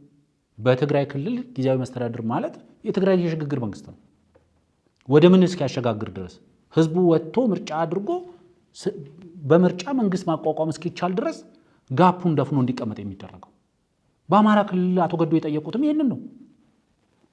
አቶ ይልቃልም አቶ ልደቱም በተደጋጋሚ ሲያነሱት የነበረው የሽግግር መንግስት ጥያቄ ይሄው ነው። አይደለም በክልል ደረጃ በቀበሌ ደረጃ ሊጠየቅ ይችላል። አስቻይ ሁኔታ እስካለ ድረስ መጠየቁ ችግር የለውም። በኦሮሚያ ክልል ላይ ብቻ አይደለም ይሄ የሽግግር መንግስት የሚያስፈልገው፣ በሌሎች ክልሎችም ያስፈልጋል ማለትም ጤናማ ነበር። በኦሮሚያ ክልል ብቻ አይደለም በሀገር አቀፍ ደረጃ ነው ይሄ የሽግግር መንግስት የሚያስፈልገው ማለት ይቻላል። ይሄንን ሳትይ ቀርተሽ ግን በምንም አይነት የህግም የፖለቲካ ሙቀት እንደሌለው ሰው እንዴት በክልል ደረጃ ይጠየቃል? አቶ ገዱ ሲጠይቁ ለምን አልተጠየቀም ይሄ ጥያቄ? እንዴት በክልል ደረጃ ለምን አልተባለም? በትግራይ ክልል ላይ ሲሆን ራስን መጠየቅ ያስፈልጋል። ስለዚህ መግለጫው እርስ በርሱ የሚጋጭ ከፖለቲካና ከሞራል ጋር ምንም አይነት ግንኙነት የሌለው ህጋዊ መሰረት የሌለው። ምክንያቱም ኦሮሚያ በአዲስ አበባ ላይ ይገባኛል ጥያቄ ማንሳት፣ በሌሎች አጎራባች ክልሎች ጋር የመሬት ይገባኛል ጥያቄ አለኝ ማለት ምንድነው ልዩነቱ? የወልቃይት ጉዳይ ምንድነው የሚለየው ከዚህ? የነ ራያ ጉዳይ ከዚህ በምንድን ነው የሚለየው? የወሰን ይገባኛል ጥያቄ አይደለም እንዴ? በቃ ባይ ዴፊኒሽን ዋትስ ማይን ኢዝ ማይን ዮርስ ኢዝ ኔጎሺየተብል አይነት ነገር ማለት ነው። የኔ ነው ያንተ ላይ ግን እንደራደራለን። ስለዚህ ዋናው መሰረታዊው ነገር ኔጎሺየት የምናደርግበት ኮመን ኢንተረስት አለን። የአማራ የሆኑ ነገሮች አሉ፣ የኦሮሞ የሆኑ ጥያቄዎችም አሉ፣ የአማራ የሆኑ ጥያቄዎችም አሉ፣ ራሳቸውን ይቻሉ ለአማራው ህዝብ መመለስ ያለባቸው። በዛ ውስጥ የኦሮሞ ኢንተረስት ላይኖር ይችላል። የኦሮሞ ጥያቄዎች አሉ ለኦሮሞ መመለስ ያለባቸው፣ በዛ ውስጥ አማራው ኢንተረስት ላይኖረው ይችላል። በት ዊ ሃቭ ኤ ኮመን ኢንተረስት። ደግሞ በሀገር አቀፍ ጉዳይ ላይ ደግሞ ስናወራ ኮመን ኢንተረስት አለን። የኔ የአማራው ጥያቄ የአማራ ነው፣ ሊመለስልኝ የሚገባው እንደ አማራ ነው። የኦሮሞ ጥያቄ ውስጥ ደግሞ እኔ ኢንተረስት አለኝ። ስለዚህ በዛ ጥያቄ ውስጥ ደግሞ እኔም ኔጎሼት ማድረግ አለብኝ ማለት ቅድም እንዳልኩት ማይን ኢዝ ማይን ዮርስ ኢዝ ኔጎሺየተብል ከማለት ተለይቶ አይታይም። አንቺ ወልቃይትን የመጠየቅ መብት የሰጠሽ ኦሮሞ አዲስ አበባን ሲጠይቅ የሚከለክል ህግ የለም። ኦሮሞ ድሬዳዋን ሲጠይቅ የሚከለክል ህግ የለም። መሬት ላይ ለመፈጸም አስፈላጊ የሆነ ህጋዊ ፕሮሰስ መሄድ እስከተቻለ ድረስ አንድ ነገር እናንሳና እንለፍ። በተለይ ደግሞ ከዚህ እስከ መቼ ነው መግለጫ እያወጣችሁ የምትቀጥሉት የሚል ነገር ከጋዜጠኛው ተነስቶለታልና ጋዜጠኛው እንግዲህ በጦርነት እና በትጥቅ ትግል የሚንቀሳቀሱ ኃይሎችንም ስለሚደግፍ በጦርነት ነው ሁሉ ነገር የሚመለሰው ብሎ የሚያምን ሰው ነው። ትላንትም ብለናል። ህዝቡም ሚዲያዎቹም እኛም ለከፋው ጊዜ ራሳችንን እናዘጋጅ የሚል ጥሪ አስተላልፈዋል። እኚህ የእናት ፓርቲ ውጭ ጉዳይ ኃላፊው ጋዜጠኛው ቀጠል ብሎ ያነሳላቸው ጥያቄ አለ። በተለይ ደግሞ አዲስ አበባ ከነዋሪዋ ይልቅ ሌላው መጥቶ የሚኖርባት በአገዛዙ ስር የወደቀች ከተማ ናት ይላል። እንግዲህ ጋዜጠኛውን ስሙን መጥራት ከተፈለገም መሳይ መኮንን ነው። መሳይ መኮንን ብዙ ጊዜ እንግዲህ የአዲስ አበባን ከተማ ከኮሪደር ልማቱ ጋር በማያያዝ እዚህ ጋር አንስቶታል። የአማራ ተወላጆች ተፈናቅለው ሆን ተብሎ ኮሪደር ልማት ተብሎ ነዋሪዎች እንዲፈናቀሉ፣ ቅርስ እንዲጠፋ፣ ታሪክ እንዲጠፋ እንደተሰራ አድርጎ ሲያቀርብ ብዙ ጊዜ ሰምተናል። በዚህም ውይይት እንግዲህ የሌሎች ሆናለች፣ እናንተ በዚህ ላይ ምን ትላላችሁ? ከእጃችሁ ወጥቷል የሚል ነገር ያነሳለታል። እና ለምን ንቅናቄ አታደርጉም? ለምን ህዝብ አታስተባብሩም? ለምን ወጥቶ ህዝቡ አንድ ነገር እንዲያደርግ አታደርጉም? የሚል ጥያቄ ለዚሁ ግለሰብ አንስተውላቸው ነበር። እንግዲህ ግለሰቡ በተቻለ መጠን በሰላማዊ ትግል እንደሚያምኑ በተደጋጋሚ በውይይት ውስጥ አንስተዋል። ጠረጴዛችን ላይ ያለውን የሰላማዊ ትግል እስከምንጨርስ መንግስትም ከዚህ በኋላ አምባገነን ወታደራዊ ስርዓት ነኝ ብሎ ራሱን እስካልገለጸ ድረስ አንዳችን ሞተን እኔ ሙቼ ታግዬ አንዱ ነገር ልጁን ይዞ መስቀል አደባባይ ሴሌብሬት እንዲያደርግ አልፈቅድም፣ አንዱ በሞተው ትግል ሌላው አይቀጥልም የሚል ነገር አንስተው በተቻለ መጠን በሰላማዊ ትግል እንደሚያምኑ አንስተዋል። እንግዲህ ማንም በከፈለው ዋጋ ልጁን አቅፎ ማክበር የለበትም የሚል ምላሽ ሰጥተውታል። በተቻለ መጠን በዚህ ውስጥ ለመንቀሳቀስ አስበዋል። እንደው በተለይ የመሳይ ነገር አዲስ አይደለም፣ ሌላው መጥቶ የሚል ነገር አለ። አዲስ አበባ ከእጃችሁ በትላንቱ ውይይታችንም አቶ ገዱ አንዳርጋቸውን አዲስ አበባን አስረክባችሁ ሀገር አስረክባችሁ ለኦፒዲዮ ሀገር ሰጥታችሁ የሚል ነገር በተደጋጋሚ ሲያነሳ ነበር እና እዚህ ጋም እንግዲህ አዲስ አበባ ሌላው መጥቶ የሚኖርባት ማያቃት የሚል ነገር መጥቷል። ያው ማንን እንደሚሉ በብዛት ይታወቃል። እና ይህንን ሀሳብ እንደው ትንሽ እንድትልበት ፈልጌ ነው፣ ክሊር እንዲሆን። ለእኔ አዲስ አበባ ላይ የኦሮሞ ህዝብ ጥያቄ አለው። ለምሳሌ አቶ መሳይ እንደሚያነሳው አይደለም። የኦሮሞ ህዝብ አዲስ አበባ ላይ ጥያቄ አለው። ይሄ ጥያቄ ከብልጽግና መንግስት ጋር አብሮ የመጣ ጥያቄ አይደለም። ለመዘመናት በኦሮሞ ፖለቲካል ሼልፍ ላይ የነበረ ጥያቄ ነው። መላሽ ያጣ ጥያቄ ነው። አስመላሽ ያጣ ጥያቄ ነው። ኢትዮጵያ ውስጥ የመሬት ይገባኛል ጥያቄዎች እድሜያቸው ረዥም ነው ከሚባሉ ጥያቄዎች አንደኛው የኦሮሞ ጥያቄ ነው። ምክንያቱም የወልቃይት ጥያቄ በሚነሳበት ሰዓት የኦሮሞ ጥያቄም ነበር አዲስ አበባ ላይ። ስለዚህ አንደኛው መታወቅ ያለበት እሱ ነው። ሁለተኛው ነገር እሳቸው በትላንትናው ከአቶ ገዱ ጋር በነበራቸው ኢንተርቪው አዲስ አበባን አስረክባችሁ ሲሉ ለኦሮሞ ህዝብ የተረከበው አዲስ አበባ የለም አሁን እስካለንበት ጊዜ ድረስ። ኮሌክቲቭ የሆነ ሊደርሺፕ አዲስ አበባ ላይ ያለ። አሁንም አዲስ አበባ ላይ የተለያዩ ማንነት ያላቸው የተለያዩ የፖለቲካል አፊሊዬሽን ያላቸው ሰዎች በኃላፊነት ቁጭ ብለው የሚያስተዳድሩበት ከተማ ነው። ስለዚህ የኦሮሚያን አዲስ አበባን ለሌሎች አስረክባቸዋል የሚለው ጥያቄም የተረከበው የኦሮሞ ህዝብ እንደ ኦሮሞ የተረከበው አዲስ አበባ የለም። ግን ዋናው መታወቅ ያለበት ለምሳሌ አዲስ አበባን በሌሎች የሌሎች ሆናለች ሲባል የሌሎች ማለት እነማን ናቸው? እኔ እስከሚገባኝ ድረስ እዚህ ሀገር ላይ አዲስ አበባ የኦሮሞ ነች የሚል ማህበረሰብ አለ። አዲስ አበባ በረራ ነው የምትባለው የአማራ ነች የሚል ማህበረሰብ አለ። አዲስ አበባ የሁላችንም ነች የሚል ማህበረሰብ አለ። ብዙ ጊዜ አዲስ አበባ የኦሮሞ ነች ስትዩ አይ አዲስ አበባ የሁላችንም ነች ይላል። የሁላችንም ውስጥ ኦሮሞ የለም? እንደው እሱን እንቀበል እንደው ብንል የሁላችንም ነች ሲባል ኦሮሞ እዛ የሁላችንም ውስጥ የሚባል የለም? እዛ ውስጥ እኮ ኦሮሞ አለ። ስለዚህ አዲስ አበባ የሌሎች ሆናለች በምን መስፈርት በየትኛው ስታቲስቲክስ ነው የሌሎች ሆነችው? አዎ የተደናቀፉ ፕሮጀክቶች አሉ። በበቂ ደረጃ ተደናቅፈዋል ብዬ አላምንም እውነቱን ለመናገር። የአዲስ አበባ የመሬት ወረራ እንዴት ነበር ሲካሄድ የነበረው? የመሬት ወረራው ስትራቴጂካሊ አይደለም ወይ ሲመራ የነበረው? እንዴት ነው በዚህ በለገጣፎ በሱሉልታ በኩል ሲመጣ የነበረው እንዴት ነበር የመሬት ወረራው? ለምንድን ነው የመሬት ወረራው የአንድ የህብረተሰብ ክፍል ተመሳሳይ ማንነት ያላቸው የህብረተሰብ ክፍሎች ለምንድን ነው የጨረቃ ቤቶች በፈረሱበት ሰዓት ላይ በአማራ ህዝብ ላይ እንደተቃጣ ጥቃት የተወሰደው? ለምንድን ነው የጨረቃ ቤት አማራ ብቻ ነው የሚገነባው? አብዛኞቹ የመሬት የጨረቃ ቤቶች በፈረሱባቸው አካባቢዎች ላይ ከፍተኛ ጩኸት የበረከተበት ምክንያት የጨረቃ ቤቶቹ የተገነቡበት ምክንያት ፖለቲካል ሞቲቭ እንጂ የመኖሪያ ቤት ችግር አልነበረም። ብዙ ሰው ለማንቆለጳጳስ ይሞክራል፣ ብዙ ሰው ለማስታመም። እዚህ ሀገር ላይ የመኖሪያ ቤት ችግር የለም ለማለት አይደለም። የመኖሪያ ቤት ችግር አለ። በተለየ ሁኔታ አማራው ላይ ብቻ የተጋረጠ የመኖሪያ ቤት ችግር ግን የለም። ኦሮሞም የመኖሪያ ቤት ችግር አለበት። ለምንድነው ኦሮሞ የጨረቃ ቤቶችን ገዝቶ የማይሰራው? ለምንድነው አማራው ብቻ ገዝቶ የመኖሪያ ቤቶች የሚሰራው የጨረቃ ቤቶች የሚሰራው?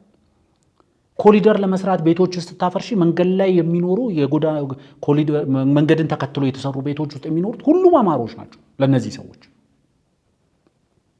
ለኔ ከአንዳንድ ህገወጥ ቤቶች ከአንዳንድ የጨረቃ ቤቶች ጋር አብሮ የፈረሰ የፖለቲካ ስትራቴጂ አለ። ስልት ነበረ። እንዴት አድርገን ከአማራ ክልል እንዴት አድርገን ከአዲስ አበባ ጋር አጎራባች ማድረግ እንችላለን፣ እንዴት አድርገን ዲሞግራፊውን መቀየር እንችላለን በሚል በከፍተኛ ፋይናንስ ድጋፍ ሲመራ የነበረ የፖለቲካል ፕሮጀክት ነበረ እዚህ ሀገር ላይ። ያ ፖለቲካል ፕሮጀክት በተወሰነ ደረጃ መገታት ተችሏል። ይሄ ነው አሁን እያስጨዋቸው ያለው። በሚፈልጉት ደረጃ ዲሞግራፊውን መቀየር አልተቻለም። ምክንያቱም የግድ መሬቶችን እየገፋሽ በጨረቃ መልክ እየገዛሽ ቤቶች እየገነባሽ ቤተሰብ እየመሰረትሽ ከገጠርም ከየትም ሰዎችን እያመጣሽ እያሰፈርሽ ዲሞግራፊውን ትቀይራለሽ። ከዛ ዋንስ አፖን ኤ ታይም ሪፈረንደም ትጠይቂያለሽ። ከዛ ያን አካባቢ ወደ ሆነ ክልል ትከቻለሽ። ደኒ አዲስ አበባ አጎራባች ሆነ ክልል አረግሹ ማለት ነው። ይሄ ትልቅ የፖለቲካል ፕሮጀክት ነበር። ይሄንን የፖለቲካል ፕሮጀክት በተለያየ የመንግስት የሥራ ኃላፊዎች ተረድተውታል፣ አውቀውታል። ለማስቆምም ጥረት ተደርጓል። ይህ ባይሆን ኖሮ የጨረቃ ቤቶች ፈረሱ የትም ቦታ የጨረቃ ቤቶች ፈረሱ ሲባል የሚጮኸው አንድ የህብረተሰብ ክፍል ነው። የሚጮኸው የአማራ ቤቶች ፈረሱ ተብሎ ነው። ለምንድን ነው አማራው ብቻ የጨረቃ ቤት የሚሰራው ብሎ የሚጠይቅ ሰው ግን የለም። እንዴት አማራው ብቻ የጨረቃ ቤት ይሰራል ብሎ የሚጠይቅ ሰው የለም። ኦሮሞ ስለምን የጨረቃ ቤት አይሰራም? የመኖሪያ ቤት ችግር የለበትም ወይ ብሎ የሚጠይቅ ሰው የለም።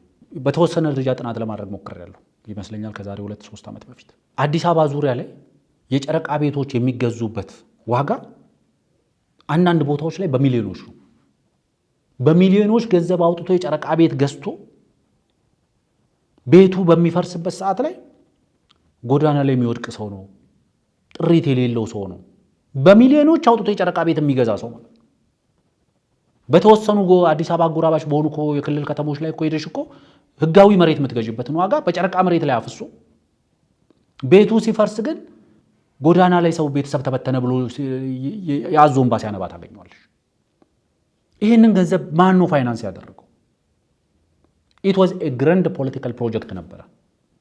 የተገታ የፖለቲካ ፕሮጀክት በበቂ ደረጃም አልተገታም። ዛሬ ላይ ተቆሞ በቅርብ ሲባል የሸገር ከተማ ከንቲባ የሆኑት ዶክተር ተሾመ ይመስሉኛል መከራከሪያ አድርጎ በቃ ማቅረብ መጨረሻ መከራከሪያ አድርጎ የሚያቀርቡት በዚህ መሬት ውሃ ካርኒ ቆርጬበታለሁ፣ በዚህ መሬት የመብራት ከፍዬበታለሁ፣ መብራት አስገብቼበታለሁ። ህገወጥ የሆነ ነገር በማንኛውም ፕሮሰስ ውስጥ ህጋዊ ማድረግ አይቻልም። በህገወጥ መንገድ የተያዘ መሬትን፣ በወረራ የተያዘ መሬትን፣ በኢል ሞቲቭ የተያዘ መሬትን፣ በፖለቲካል ፕሮጀክት የተያዘ መሬትን፣ በፖለቲካል ሞቲቭ የተያዘ መሬትን በማንኛውም መንገድ ህጋዊ ልታደርጊው አትችይም። 5 ዓመትም ኑሪበት፣ 10 ዓመትም ኑሪበት፣ 50 ዓመትም ኑሪበት፣ አንድ ቀን ወንጀል እንደሆነና ህገወጥ እንደነበረ የታወቀ ቀን ሲፈርስ 50 ዓመት ኖሬበታለሁ በኖርሽበት ዘመን ህጋዊ አታደርጊው። ምክንያቱም ህገወጥ የሆነ ሀብትን ህጋዊ ለማድረግ 5 ዓመት 10 ዓመት ስትኖሪ በኖርሽበት ቁጥር ህጋዊ የሆነ መሄድ አድርገሽ ለማቅረብ መሞከር ተገቢ አይደለም። ስለዚህ ለኔ እስከሚገባኝ ድረስ አዲስ አበባ ላይ የተደናቀፈ እኩይ የሆነ የፖለቲካል ኢንትረስት ነበር። አሁን ያ ኢንትረስት በተወሰነ ደረጃ ስለተገታ አዲስ አበባ የሌሎች ሆናለች የሚል ጩኸት ተጀምሯል። ጥሩ፣ ወደ ሌላኛው ጉዳይ እንለፍ። እንግዲህ በ24 ሰዓት 4 ኪሎ እንገባለን ከሚል ዘፈን ትግሉ 4 ኪሎ ሳይደርስ ሊጠናቀቅ ይችላል በአማራ ክልል ውስጥ እና በቋለን። ያ የሚሆነው ደግሞ እንግዲህ አማራ ክልል ውስጥ ሰራዊቱን ካፈረሰን በኋላ አዲስ አበባ ጦርነት አይኖርም የሚል ነገር ተይዞ ብቅ ተብሏል። ይሄን የሚለው ደግሞ እንግዲህ የጎጃም ፋኖ የጽህፈት ቤት ምክትል ኃላፊ በለጠ አብርሃም የተባለ ግለሰብ ነው። ግለሰቡ ብዙ ነገሮችን አንስቷል፣ ግን እኛ የተወሰኑ ጠቅላላ አድርገን አንድ ነገሮችን እናንሳ። በተለይ ደግሞ በጦርነቱ በአማራ ክልል ጦርነት ህጻናት እየሞቱ ነው፣ ንጹሃን እየተገደሉ ነው፣ አርሶ አደሩ እየተገደለ ነው የሚል ነገር ይነሳል። እሳቸው ግን እዚህ ጋር አርሶ አደሩን እስካሁን ድረስ አሰልፈን ህዝባዊ ጦርነት ነው ስናደርግ የነበረው። አሁን በተወሰነ መልኩ ልጆች እያሰለጠንን ውትድርና ውስጥ እየከተትናቸው ነው። አርሶ አደሩ ደግሞ ወደ እርሻው እንዲመለስ እያደረግን ነው የሚል ነጥብ አንስተዋል። ከዚህ ቀደም እንግዲህ ንጹሃን አርሶ አደሮች ተገደሉ ተብሎ ብዙ ፖለቲካ ተሰርቶበታል።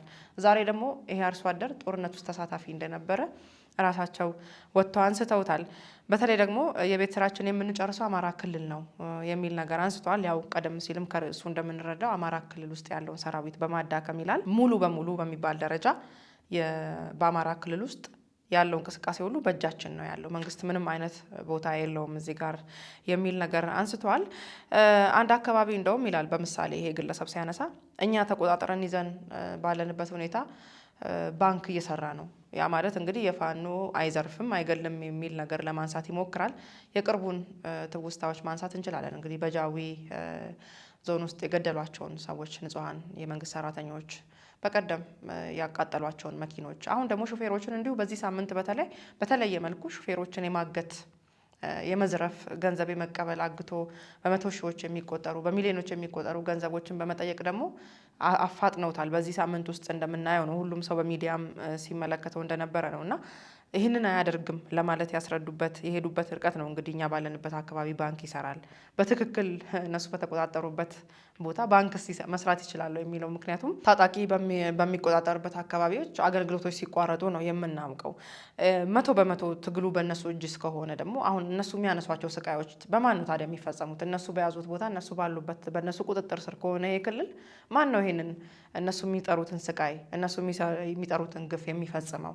መከላከያ ሰራዊቱ የለም ብለው ነው የሚያወሩት። ከተማ ነው፣ ህንፃ ላይ ነው፣ ጎዳና ላይ ነው ሲሉን ነው የምንሰማው።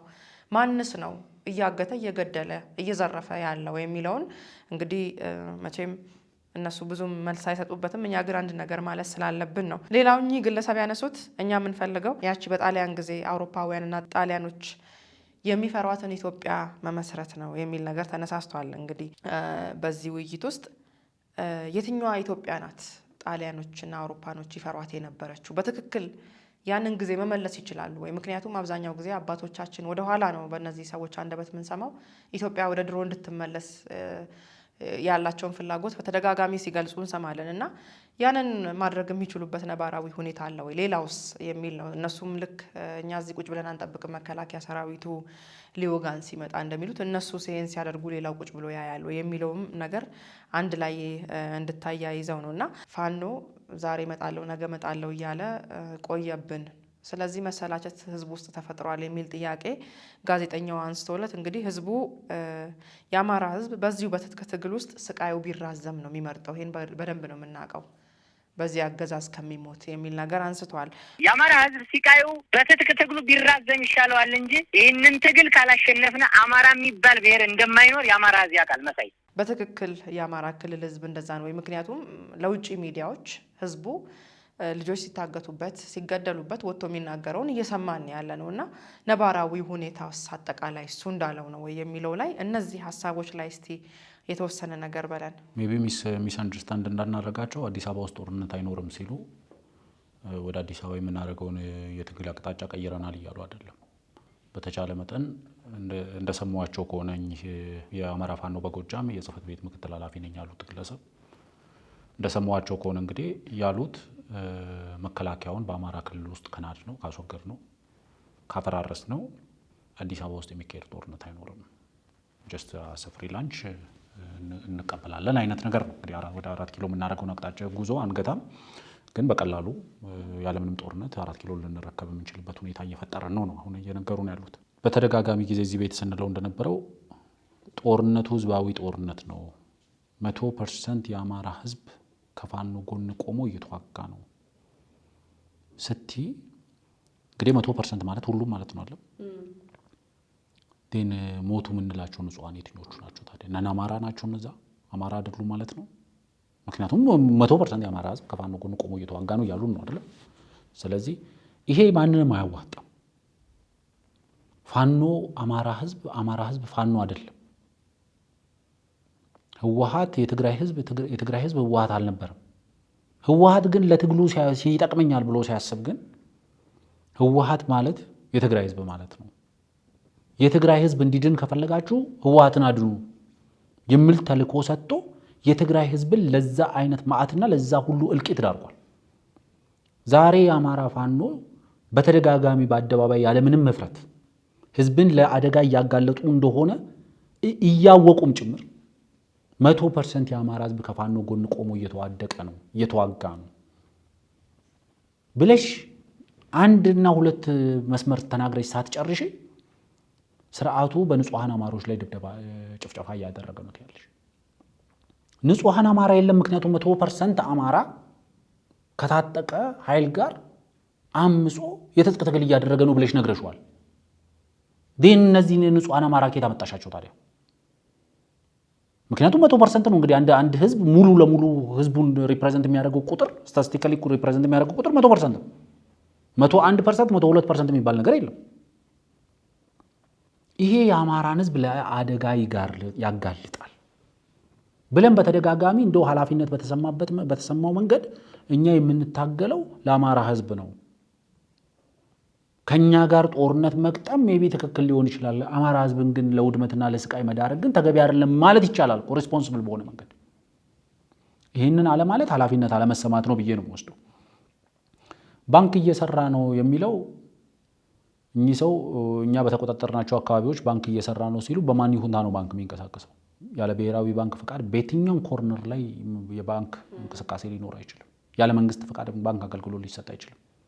አንቺ በተቆጣጠርሽው አካባቢ ላይ መብራት ካለ የመብራት አገልግሎት ካለ የቴሌኮም አገልግሎት ካለ መንግስታዊ አገልግሎት ካለ አልተቆጣጠርሽውም። መንግስት ኦልሬዲ ፈቅዷል ማለት ነው መብራት እንዲኖር ባንክ አገልግሎት እንዲኖር። ትንሽ ወረድ ብለው 30 ሚሊዮን ብር ከመከላከያው ላይ ማርከናል ይላሉ እኚሁ ሰው። ሜቢ ክፍት ካገኙት ባንክ ዘርፎት ይሆን? እሱን መጠየቅ ያስፈልጋል። ለምሳሌ ትላንትና በአዲስ ኮምፓስ ሚዲያ ላይም ብየዋለሁ። ትግሉን በውጤት ገምግሙት። በውድመት አይደለም፣ በውጤት ምን ውድመት አስከተልን፣ ባለፈው 2 ዓመታት በክልሉ ላይ ምን ውድመት አስከተልን በሚለው ነው እነሱ ጥንካሬያቸውን እየሰፈሩ ያሉት። ምን ያህል እልቂት አስከተልን በዛ በሚለው ነው ውጤቱን እየገመገሙት ያሉት። መገምገም ያለበት ጤናማ የሆነ ግምገማ ማድረግ ካስፈለገ የአማራ ህዝብ እኛ የትጥቅ ትግል ስናደርግ ተጋርጦበት የነበረው አደጋ ይሄ ነበር። አሁን ይሄ አደጋ ቀንሶ በዚህ ደረጃ ላይ ይገኛል። የአማራ ህዝብ በየቀኑ በዚህ ቁጥር ይሞት ነበረ። አሁን ቀንሶ ይህን ያህል ቁጥር ነው የሚሞተው። የአማራ ክልል የመንግስት አገልግሎት ከዚህ በፊት በዚህ ደረጃ ነበረ፣ አሁን በዚህ ደረጃ ነው ያለው ብለሽ በውጤት ነው ትግሉ መገምገም ያለብሽ፣ ባስከተልሽው ውድመት አይደለም። ከዛ እያደረግሽ ያለሽው ትግል ያስከተለው ውጤት ውድመት ከሆነ የበለጠ ውድመት ከሆነ ከነበርሽበት ከተነሳሽበት ጊዜ የከፋ ውድመት አስከትሎ ከሆነ እያደረግሽ ያለሽው ትግል ትክክል አይደለም ማለት ነው። የትግል መስመሩ፣ አካሄዱ፣ ስልቱ ትክክል አይደለም ማለት ነው።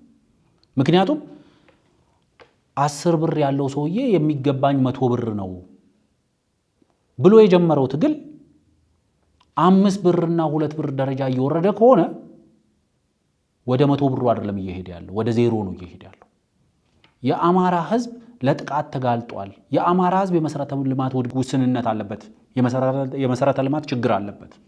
የአማራ ህዝብ መንግስታዊ አገልግሎት በበቂ ሁኔታ እየተሰጡት አይደለም ብለሽ የጀመርሽው ትግል ከክልሉ ውጭ የሚኖረው አማራ በነፃነት ሰርቶ መብላት አልቻለም፣ ለሞትና ለእንግልት ተዳርጓል ብለሽ የጀመርሽው ትግል ወዴት አቅጣጫ ነው እያመራ ያለው ብለው ራሳቸውን ከጠየቁ እየሄዱበት ያለው የትግል ስልት ለአማራ ህዝብ ውድመት፣ እልቂት፣ እንግልት ነው ያተረፈለት። ሌላ ያተረፈለት ነገር የለም። ለእኔ እስከሚገባኝ ድረስ እነዚህ ሰዎች ራሳቸውን ቆም ብለው መጠየቅ ያለባቸው ወዴት ነው እየሄድን ያለ ነው? ለአማራ ህዝብ ምንድን ያመጣንለት? ትላንት ከክልሉ ውጭ ሞት የነበረው አማራ ዛሬ ከክልሉ ውጭ የሚኖረው አማራ በተሻለ የኑሮ ደረጃ ላይ ነው ያለው፣ በተሻለ ሰላም ላይ ነው በአንጻራዊ ከታየ። እኛ ባመጣነው ጦርነት በክልሉ ውስጥ በፈጠርነው ጦርነት ግን በክልላችን ውስጥ የሚኖረው አማራ መካነ መቃብሩ አድርገነዋል ክልሉን ብለሽ ራስሽ መገምገም ያለብሽ።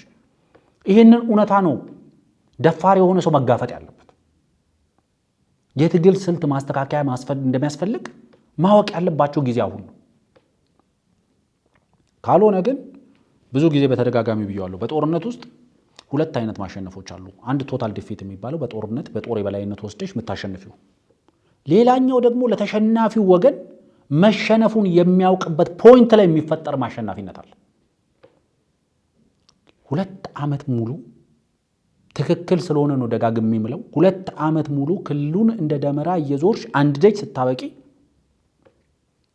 በዚህ ውስጥ መኖር ነው የክልሉ ህዝብ የሚፈልገው። በዚህ ትግል ውስጥ በተራዘመ ስቃይ ውስጥ መኖር ነው የሚፈልገው በዚህ ስርዓት ውስጥ ከመተዳደር የሚል ድምዳሜ ይዘሽ ስትመጪ ምን ያህል አማራ ጠል እንደሆንሽ ነው የሚያሳየው እንጂ ምን ያህል ትግልሽ ውጤታማ እየሆነ እንደሆነ አይደለም የሚያሳየው። የአህያ ባል ነው የሆኑበት።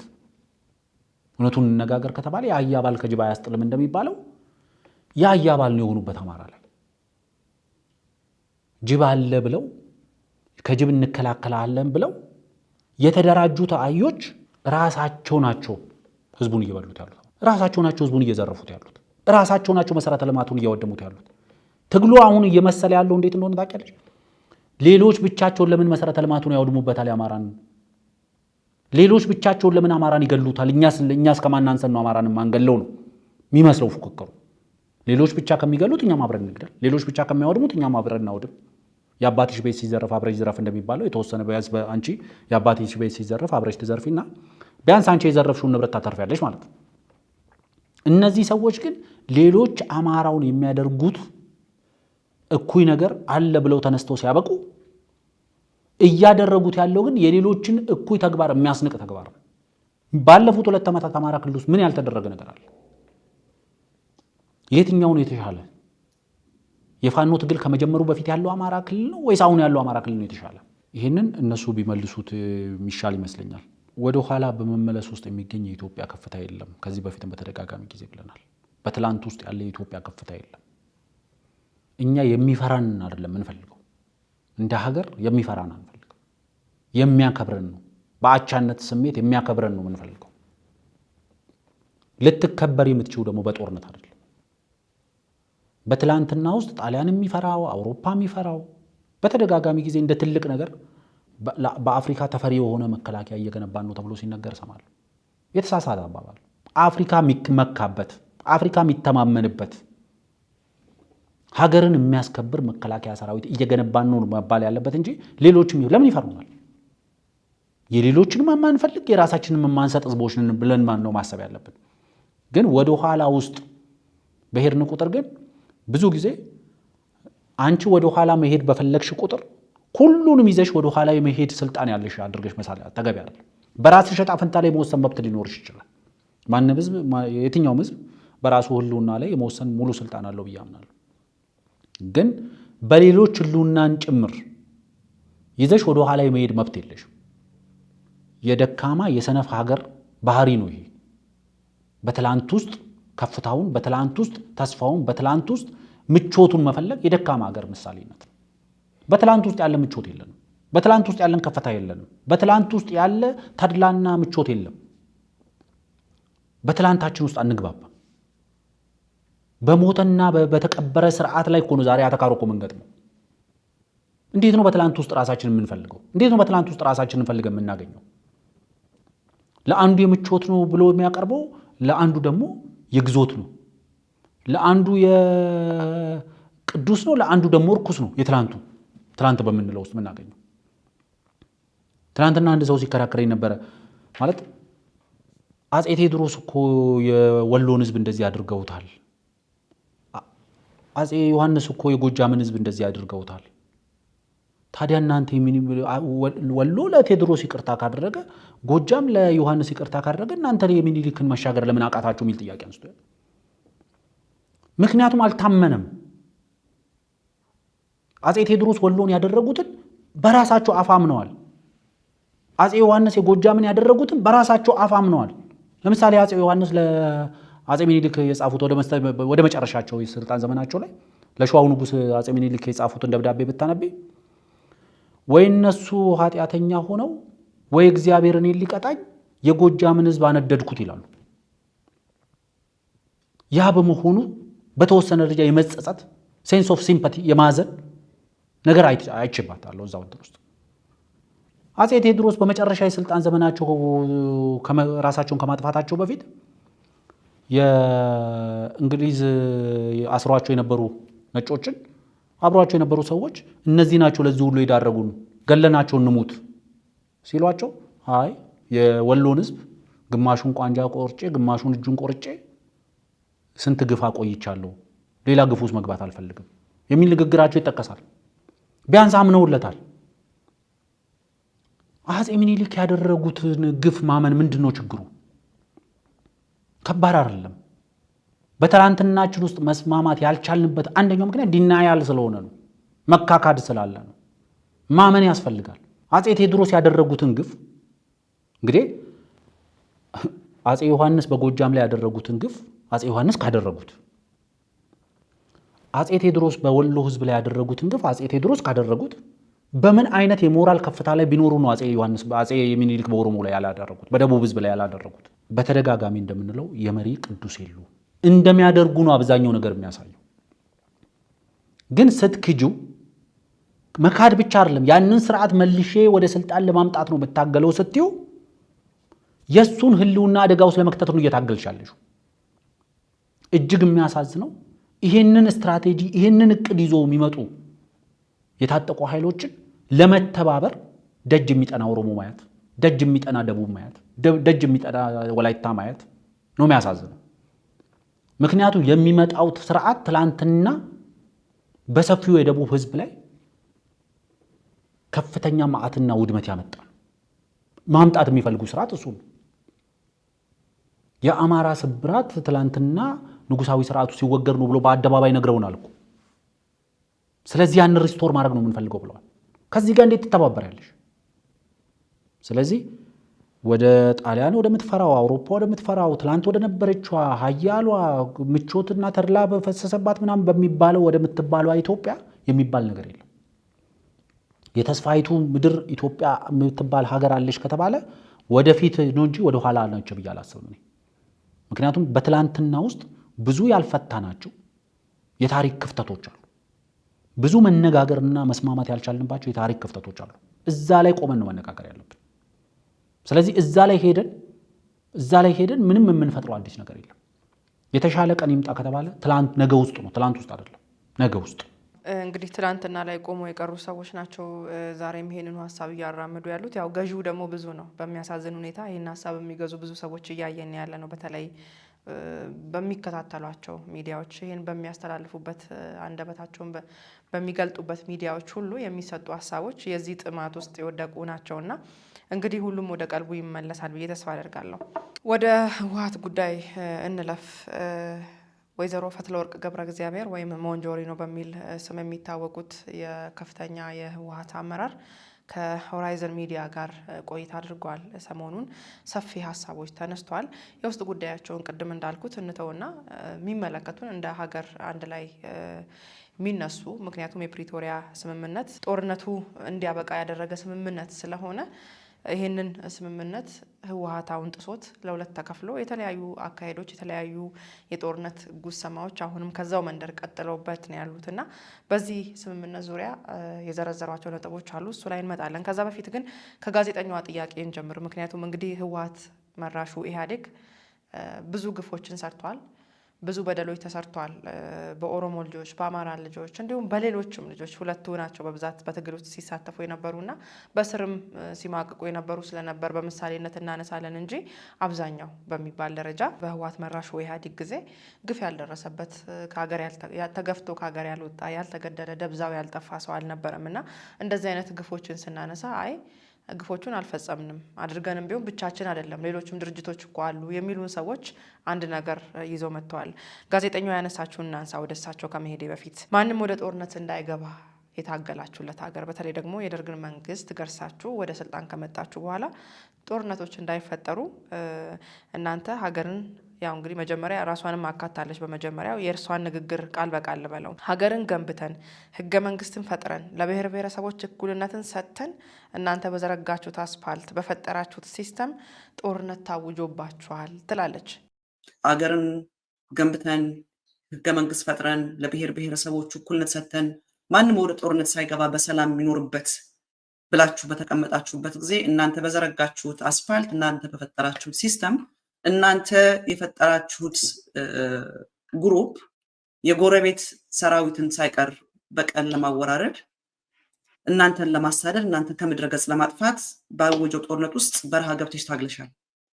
ልማቱን ራሳቸው ወስደው ጥፋቱንና ግፉን ደግሞ በጋራ ነው መጠየቅም ካለብን ማለት ያስኬዳል ወይ? ምክንያቱም ህገ መንግስቱንም ምኑንም ይሄ ሰጠናችሁ የሚሉትን ሁሉ በጋራ ታግሎ ያመጡት ነው። ግፉንም በጋራ መቀበል አለብን እንደሚሉት ልማቱን ለምን ለብቻቸው መውሰድ አስፈለገ? ከዚህ ጋዜጠኛ እንደምንረዳው ሌሎችም የህወሓት ደጋፊዎች ብዙ ጊዜ ስለሚሉ ነው ባቡር ሰርተናል፣ አስፋልት ሰርተናል፣ ያ ሁሉም በብድር እንደነበረ ይታወቃልና ይሄንን አንዳንድ ነገሮች እዚህ ሀሳብ ላይ እንድሰጥ ነው። ለኔ ይሄን ሁሉ የዘረዘሩትን ነገር ማድረግ ከዛ በስልጣን ዘመናቸው ያደረጉትን ነገር ጀስቲፋይ ያደርጉ ትክክል ያደርጉ ሚስትሪት ያደረጉትን ህዝብ ሚስትሪት ብቻ ሳይሆን ሲያፈናቅሉት፣ ሲገሉት፣ ሲያስሩት፣ ሲፈቱት የነበረውን ህዝብ ይሄን አድርገንልህ ሊባል አይገባም። ለምሳሌ አገር ገንብተን ህገ መንግስት ፈጥረን ለብሔር ብሔረሰቦች እኩልነት ሰጥተን ማንም ወደ ጦርነት ሳይገባ በሰላም የሚኖርበት ሀገር መስርተን ይሄን ሁሉ ይዘረዝሩና ከዛ በኋላ እንዴት ጦርነት ይታወጅብናል የሚል መከራከሪያ ይዘው ይመጣሉ። በአንደኛው በኩል ጦርነት ማንም እነሱ ላይ ያወጀ አካል የለም። እነሱ ናቸው የተቀረው ህዝብ ላይ ጦርነት ያወጁት። የፌዴራል መንግስቱ ላይ ብቻ አይደለም። የአማራ ክልል ላይ፣ የአፋር ክልል ላይ ጦርነት ያወጁት እነሱ ናቸው። ኤርትራ ላይ ጦርነት ያወጁት እነሱ ናቸው። ማንም እነሱ ላይ። ሁለት ደግሞ እናንተ በፈጠራችሁት ሲስተም፣ እናንተ በፈጠራችሁት ግሩፕ የጎረቤት ሰራዊት ሳይቀር በቀል ለማወራረድ እናንተን ለማሳደድና እናንተን ከምድረ ገጽ ለማጥፋት ነው። ትላንትና እናንተን ተብሎ ነው የሚወራ የነበረው። የትግራይን ህዝብ ተብሎ አይደለም የነበረው። ዋናው መሰረታዊ ነገር አንቺ ቅድም እንዳልሽው በጫካ ወርደሽ ስትታገይ የነበረው ከደርግን አስወገድሽ ብቻሽን አይደለም ያስወገድሽው። ብዙ የኢትዮጵያ ብሔር ብሔረሰቦች ተሳትፎበት የመጣ ድል ነው። ህገ መንግስት ብቻሽን አላረቀቅሽም። ሌሎችም የኢትዮጵያ የፖለቲካ ፓርቲዎች፣ የፖለቲካ ሰዎች ተሳትፎበታል። ይሄን ሁሉ ክደሽ አይ እኔ ከጥፋቱ የጋራ ነን፣ ከልማቱ ደግሞ የግሌ ነው፣ እኔ ነኝ እኮ እኩልነት ነው የሰጧችሁ። ለነገሩ የሷ ብዙ ነውር አይደለም አለ። አንድ ሰው በሚዲያ ላይ ወጥቶ ሰርቲፊኬት የሰጠናቸው አንተ ኦሮሞ ነህ ብለህ ሰርቲፋይ ያደረግናቸው እኛ ነን፣ በሰርቲፊኬት በሸኚ ደብዳቤ ኦሮሞነታቸውን ያወቁ ብሎ የተናገረም ሰው አለ። ይሄ ከባድ አይደል? ዋናው መሰረታዊው ነገር አገር ገንብተን ህገ መንግስት ፈጥረን እንደዚህ አድርገን ብዙ ጊዜ የቤልጂየም ኮሎኒያሊስቶች እዚህ ኮንጎና ሩዋንዳ አካባቢ ያደረጉት ነገር አለ። የእያንዳንዱ ዜጋ በካሊፐር አፍንጫ እየለኩ አንተ ሁቱ ነህ አንተ ቱትሲ ነህ ብለው ነው ለይተው ሰርቲፋይ ያደረጉት፣ መታወቂያ ሰጡት። ከዛ በኋላ እርስ በርሱ ተጫረሰ። እንደ ቤልጂየም ኮሎኒያሊስቶች እኛ ለእያንዳንዱ ብሔር እኩልነት ሰጥተን አይደለም።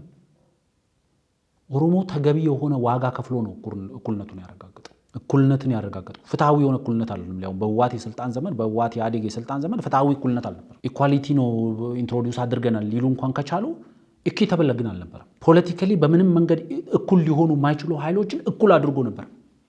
ያንን ሲስተም ነው የፈጠረው። አገር ገንብተን ህዝብ ፈጥረን ምናምን በህገ መንግስት ፈጥረን እንደዚህ አድርገን የምትይው በሰላም ማንም ሰው ወደ ጦርነት ሳይገባ በሰላም የሚኖርበት እውነት የነበረችው ኢትዮጵያ እንደዛ ነች። ስለዚህ እኔ እስከሚገባኝ ድረስ እኛ ይሄን ሁሉ አድርገንላችኋል የሚባለው ነገር ፈጽሞ የተሳሳተ ነው። ልማትም ካለ ጋራ ነው። ምክንያቱም ያኛው ጥፋቱ የግላችን ነው ካላልሽ በስተቀር ባለፉት 27-28 ዓመት የስልጣን ዘመናችን የሰራናቸው ጥፋቶች በሙሉ የግላችን ናቸው ካላልሽ በስተቀር እነዚህ ልማቶች የግሌ ነው ልትያት ይችላል። ሁለቱም የግሌ ነው ካልሽ ደግሞ በጥፋቱ ዋጋ መክፈል ተገቢ ነው። ስለዚህ እኔ እስከሚገባኝ ድረስ ጦርነቱ ህወሓትና የፌዴራል መንግስቱ መካከል የተካሄደ ጦርነት ነው የሚለውን በተወሰነ ደረጃ አንስተዋለች። እናንተን ለማሳደድ እናንተን ለማስወገድ ተብሎ የተካሄደ ጦርነት ነው የሚለው ነገር አንስታለች። በዛ ውስጥ ዋናው መሰረታዊ ነገር በዚህ ውስጥ እሷም ስታነሳው መላሿ ወይዘሮ ፈትለወርቅም ሲመልሱ ጦርነቱ ታውጆብን ነው እንጂ ጦርነት አውጀን አይደለም የሚል ነገር ለማንሳት ሞክሯል። ታሰበ ሁኔታ ነው ጦርነት የተከፈተው። በፖለቲካዊ መንገድ ነገሮችን ተነጋግረን መፍታት በምንችልበት ሁኔታ ውስጥ እያለን ነው ሳናስበው ሳንዘጋጅ ሁሉ ብሏል። እንግዲህ አብዛኛው ሰው ወደ ኋላ መለስ ብሎ ማየት የሚችለው ውሻና ፈረስ ሳይቀር የትግራይን ባንዲራ ቀለም ተቀብቶ ሽጉጥ ውሻ ላይ አድርገው ሰልፎች፣ ትርኢቶች ሲያደርጉ ነበር። በጊዜው እንግዲህ የጦርነት ዝግጁነታቸውን ቀደም ብሎ ሲያሳዩን ነበር እና እንደዚህ አይነት ፊት ለፊት ያሉ እውነቶችን በመካድ አቶ ሴኮ ቱሬ ወጥተው ሰሜን እዝ ላይ መብረቃዊ የሆነ የ45 ደቂቃ ጥቃት ከፍተው ሰራዊቱን እንደበተኑት ሲናገሩ በነበረበት ሁኔታ ውስጥ አልተዘጋጀንም፣ ጦርነትም ጀማሪ አይደለንም ወደ ማለትም የሚጠጋ ሀሳብ ነውና እንደዚህ እንደው ፊት ለፊት የሚታዩ ነገሮችን ስለምን መካድ አስፈለገ? ብዙ ነገሮችን በተቻለ መጠን ሊያብራሩ ሞክረዋል። ይህን ሁሉን ሰው የሚያውቀውን ጦርነት ለምንድን ነው የጦርነት ዝግጁነታቸውን ራሳቸውን ነፃ ማድረግ የፈለጉት? ከጦርነቱ ውስጥ እኛ የለንም፣ አልጀመርንም፣ ጦርነት ተከፍቶብን ነው ለማለት የተፈለገው ለምንድን ነው? ከበቂ በላይ ለጦርነት ዝግጅት ሲያደርጉ ብዙ ሰው ጠቅላይ ሚኒስትር አብይ አህመድ ወደ ስልጣን ከመጡ በኋላ የጦርነት ዝግጅት የጀመረ የሚመስለው ሰው አለ። ህወሓት በስልጣን ዘመኑ ስልጣን ላይ በነበረበት ሀገር እያስተዳደረ በነበረበት ሀገር እየመራ በነበረበት ሀገር በግዞት ይዞ በነበረበት ጊዜ ሙሉ የስልጣን ዘመኑን ሲያደርግ የነበረው ለጦርነት ዝግጅት ነበር ሲያደርግ የነበረው። ለዚህ በቂ ማሳያዎች መጥቀስ እንችላለን። ለምሳሌ በኦሮሚያ ክልል የፖሊስ ኃይል በከፍተኛ ቁጥር ይሰለጥናል እንትን ይባል ነበር። በኦሮሚያ ክልል ውስጥ የሚደረጉ የፖለቲካ እንቅስቃሴዎችን ክረሽ ለማድረግ ሲደበድብ የሚውለው ፖለቲከኛ ነበረ። ኦሮሚያ ክልል ውስጥ የነበረው አማራ ክልል ውስጥ ሲደበድበው የሚውል ፖለቲከኛ ነበረ። ፖሊሱ ስራ ነበረው። ምክንያቱም የተቃውሞ እንቅስቃሴዎች አሉ፣ የፖለቲካ እንቅስቃሴዎች አሉ፣ አስሮ የሚፈታው አለ። ትግራይ ክልል ግን እንደዛ አልነበረም። ከ250 ሺህ በላይ የታጠቀ ልዩ ኃይል ነበረው። በከፍተኛ ደረጃ የታጠቀ በከፍተኛ ደረጃ የሰለጠነ እስከ ፓራ ኮማንዶ ድረስ ሲሰለጥን የነበረ 20 ምናምን ዓመት ሙሉ ሲሰለጥን የነበረ ወታደሮች ይዞ ነበር። ለምን ነበር ሲጠቀምበት የነበረው? በትግራይ ክልል በህወሓት የስልጣን ዘመን አንድ የረባ ተቃውሞ ነበር ወይ?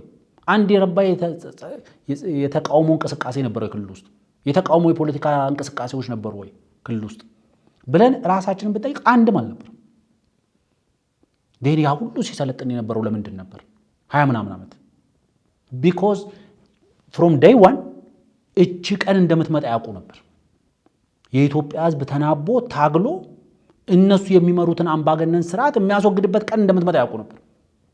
ለያቺ ቀን ስትመጣ ፕላን ቢ ይሆነናል ብሎ ያቀዱት ነው። 2 እና 3 ዓመት አይደለም የታቀደው። ጠቅላይ ሚኒስትር አብይ ወደ ስልጣን ሲመጡ አይደለም የታቀደው፣ ቀድሞ የታቀደ ነው። ባካፕ ፕላን ነበር ይሄ።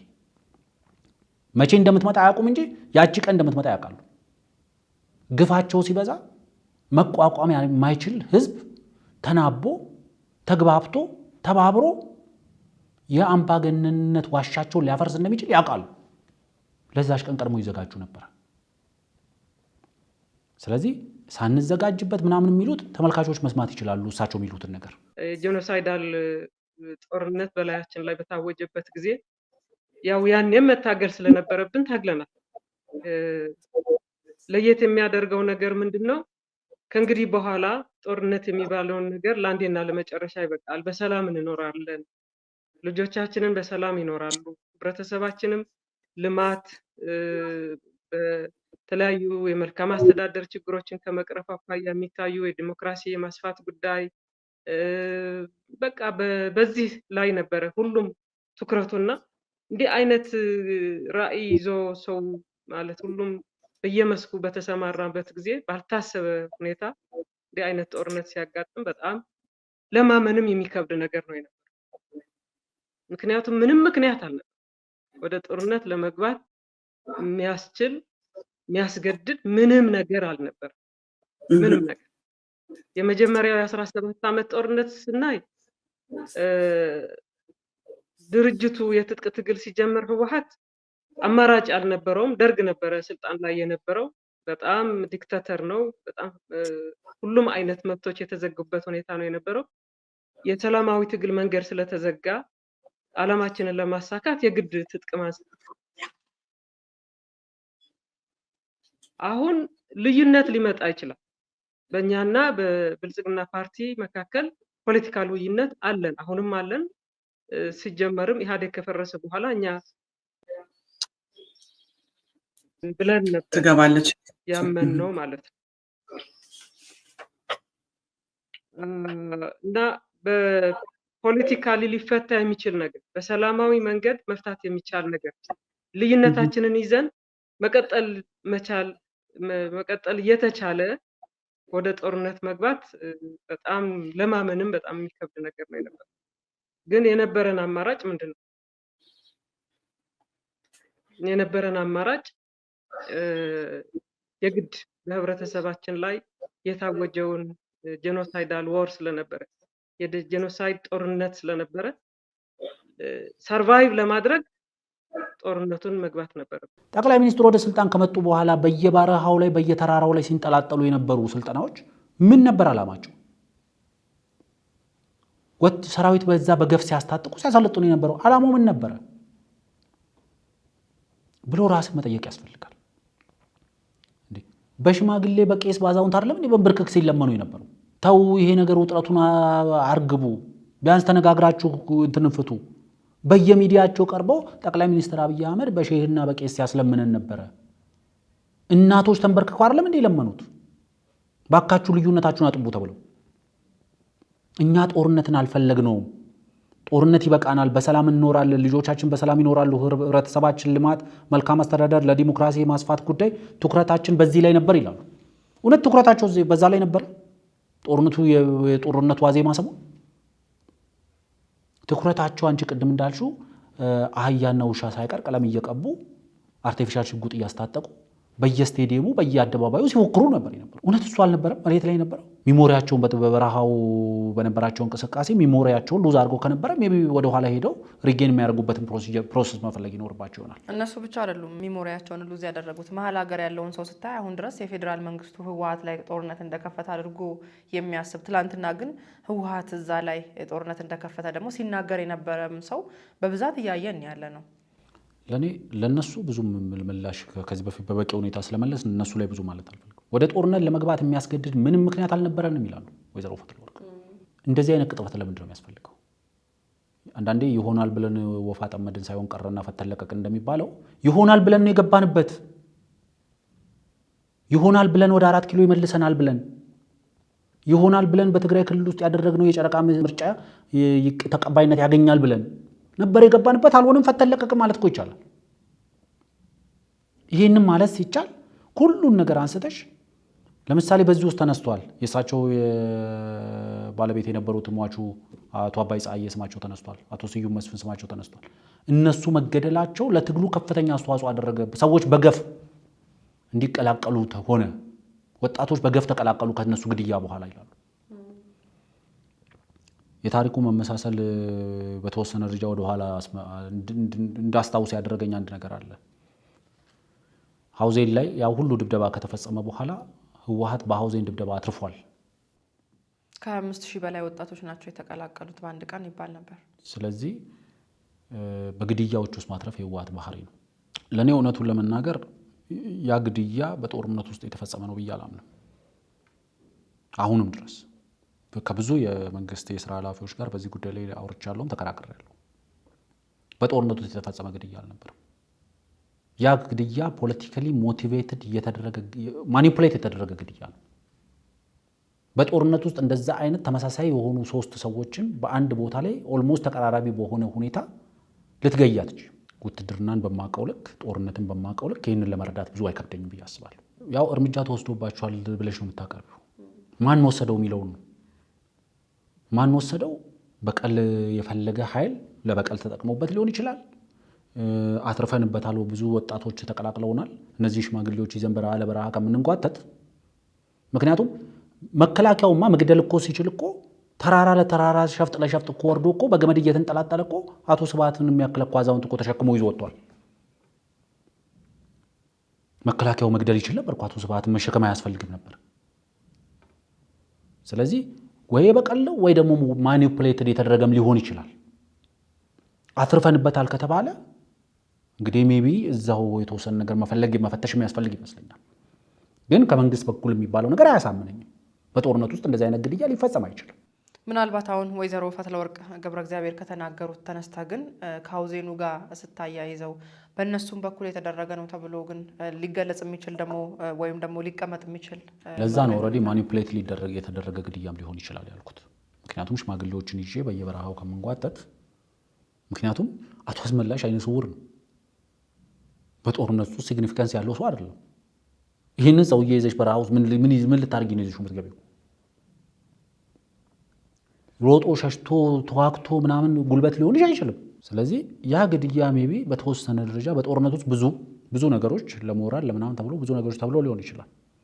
ግን ቆም ብሎ ማሰብ የሚያስፈልገው ያ ግድያ በጦርነት ውስጥ የተካሄደ ነው። መከላከያው እነዚህ ሰዎች ሸሽተው የሚያመልጡ ሰዎች አይደሉም። ሸሽተው የሚያመልጡ አይደሉም። በዛ ርቀት ላይ ግንባሩን መተሽ መግደል በምትችይበት ርቀት ላይ ከነበሩ ሸሽተው የሚያመልጡ ሰዎች አልነበሩ። እነዚህ ሰዎች መያዝ ይችል ነበር መከላከያው ላይክ አድርጎትም ስላየ ማለት ነው። አቦይ ፀሐዬም አስመላሽ ወልደ ስላሴ ስዩም መስፍንም በወቅቱ እንደዛ አይነት ግድያ ሲፈጸምባቸው ፖለቲካል ሬሌቫንሳቸው ከአቦይ ስብሃት ነጋ በላይ አይደሉም። ከአቦይ ስብሃት በታች ናቸው አብዛኞቹ ፖለቲካል ሬሌቫንሳቸው። የህወሓት ማስተር ማይንድ የሚባለውን ሰውዬ ከየሸለቆ ውስጥ ተሸክሞ ያወጣ መከላከያ ሰራዊት እና አባይ ፀሐዬን የሚገልበት እና አስመላሽን የሚገልበት እና ስዩም መስፍን የሚገልበት ምንም ምክንያት የለውም። በተወሰነ ደረጃ የበቀል የሚመስል ነገር አለው። በተወሰነ ደረጃ ደግሞ ማኒፑሌትድ የሆነ የሚመስል ነገርም አለው። ዋናው ነገር ግድያውን ሊፈጽሙ የሚችሉት ማኒፑሌት ከሆነ ማን ነው ማኒፑሌት ያደረገው ከተባለ ማኒፑሌት አድርጎ ያንን ግድያ በመፈጸም ያተረፈ አካል አለ። አትርፌያለሁ እያለ ያለ አካል ህወሓት ይሄን አያደርግም ለማለት የሚያስችል ድፍረት የለኝም እኔ እውነቱን ለመናገር። ህወሓት ሰይጣንን የሚያስቀና ሰይጣናዊ ተግባራትን ሲፈጽም የነበረ ሰው ለሰይጣን የግፍን ዋን ማስተማር የሚችል። ስለዚህ ህወሓት አያደርግም ልልም አልችልም። የበቀል ጥማት የነበረው በህወሓት የሚሳኤል ግብዣ ወደዚህ ጦርነት ውስጥ የመጣው የኤርትራ ኃይልም ይህንን ለማድረግ ይሰንፋል ብዬ አላስብም። ስለዚህ ለእኔ ያም ግድያ በዚህ ውስጥ ስለተነሳ እግረ መንገድ ላንሳው ብዬ ነው እንጂ እውነቱን ለመናገር እነዛ አዛውንቶች ይነስም ይብዛም በስልጣን ዘመናቸው ሁሉንም ነገር መጥፎ ነገር ሰርቷል ብዬ አላምንም። የተወሰነች አንድም ቀን አንድም ደቂቃ አንድም ሰከንድ ብትሆን በሆነ መድረክ ላይ ሀገራችን ወክለው በተወሰነ ነገር አስተዋጽኦ ኖሯቸው ሊሆን ይችላል። ምንም አይነት አስተዋጽኦ ባይኖራቸው እንኳን በፍትህ አደባባይ ላይ ቆመው ሲዳኙ ማየት ነበር የምናፍቀው። የተያዙት መቼ እንደዛ ተደረጉ? ለምሳሌ አቶ ስብሃት ነጋን ስናይ አሁንም ተመልሰው ወደ ፖለቲካው መጥተው ሌላ ጥንስስ እየጠነሰሱ ነው ያሉት። የትኛው የፍትህ ስርዓት ነው የሚዳኛቸው? ተይዘውስ ቢሆን ኖሮ ለእኔ እሱንም እመርጣለሁ እውነቱን ለመናገር። በወቅቱ ተወሰደ ከሚባለው እርምጃ በመከላከያው ተይዘው መጥተው ለሰላም ሲባል ተለቀው ባይ ይመርጣሉ እውነቱን ለመናገር።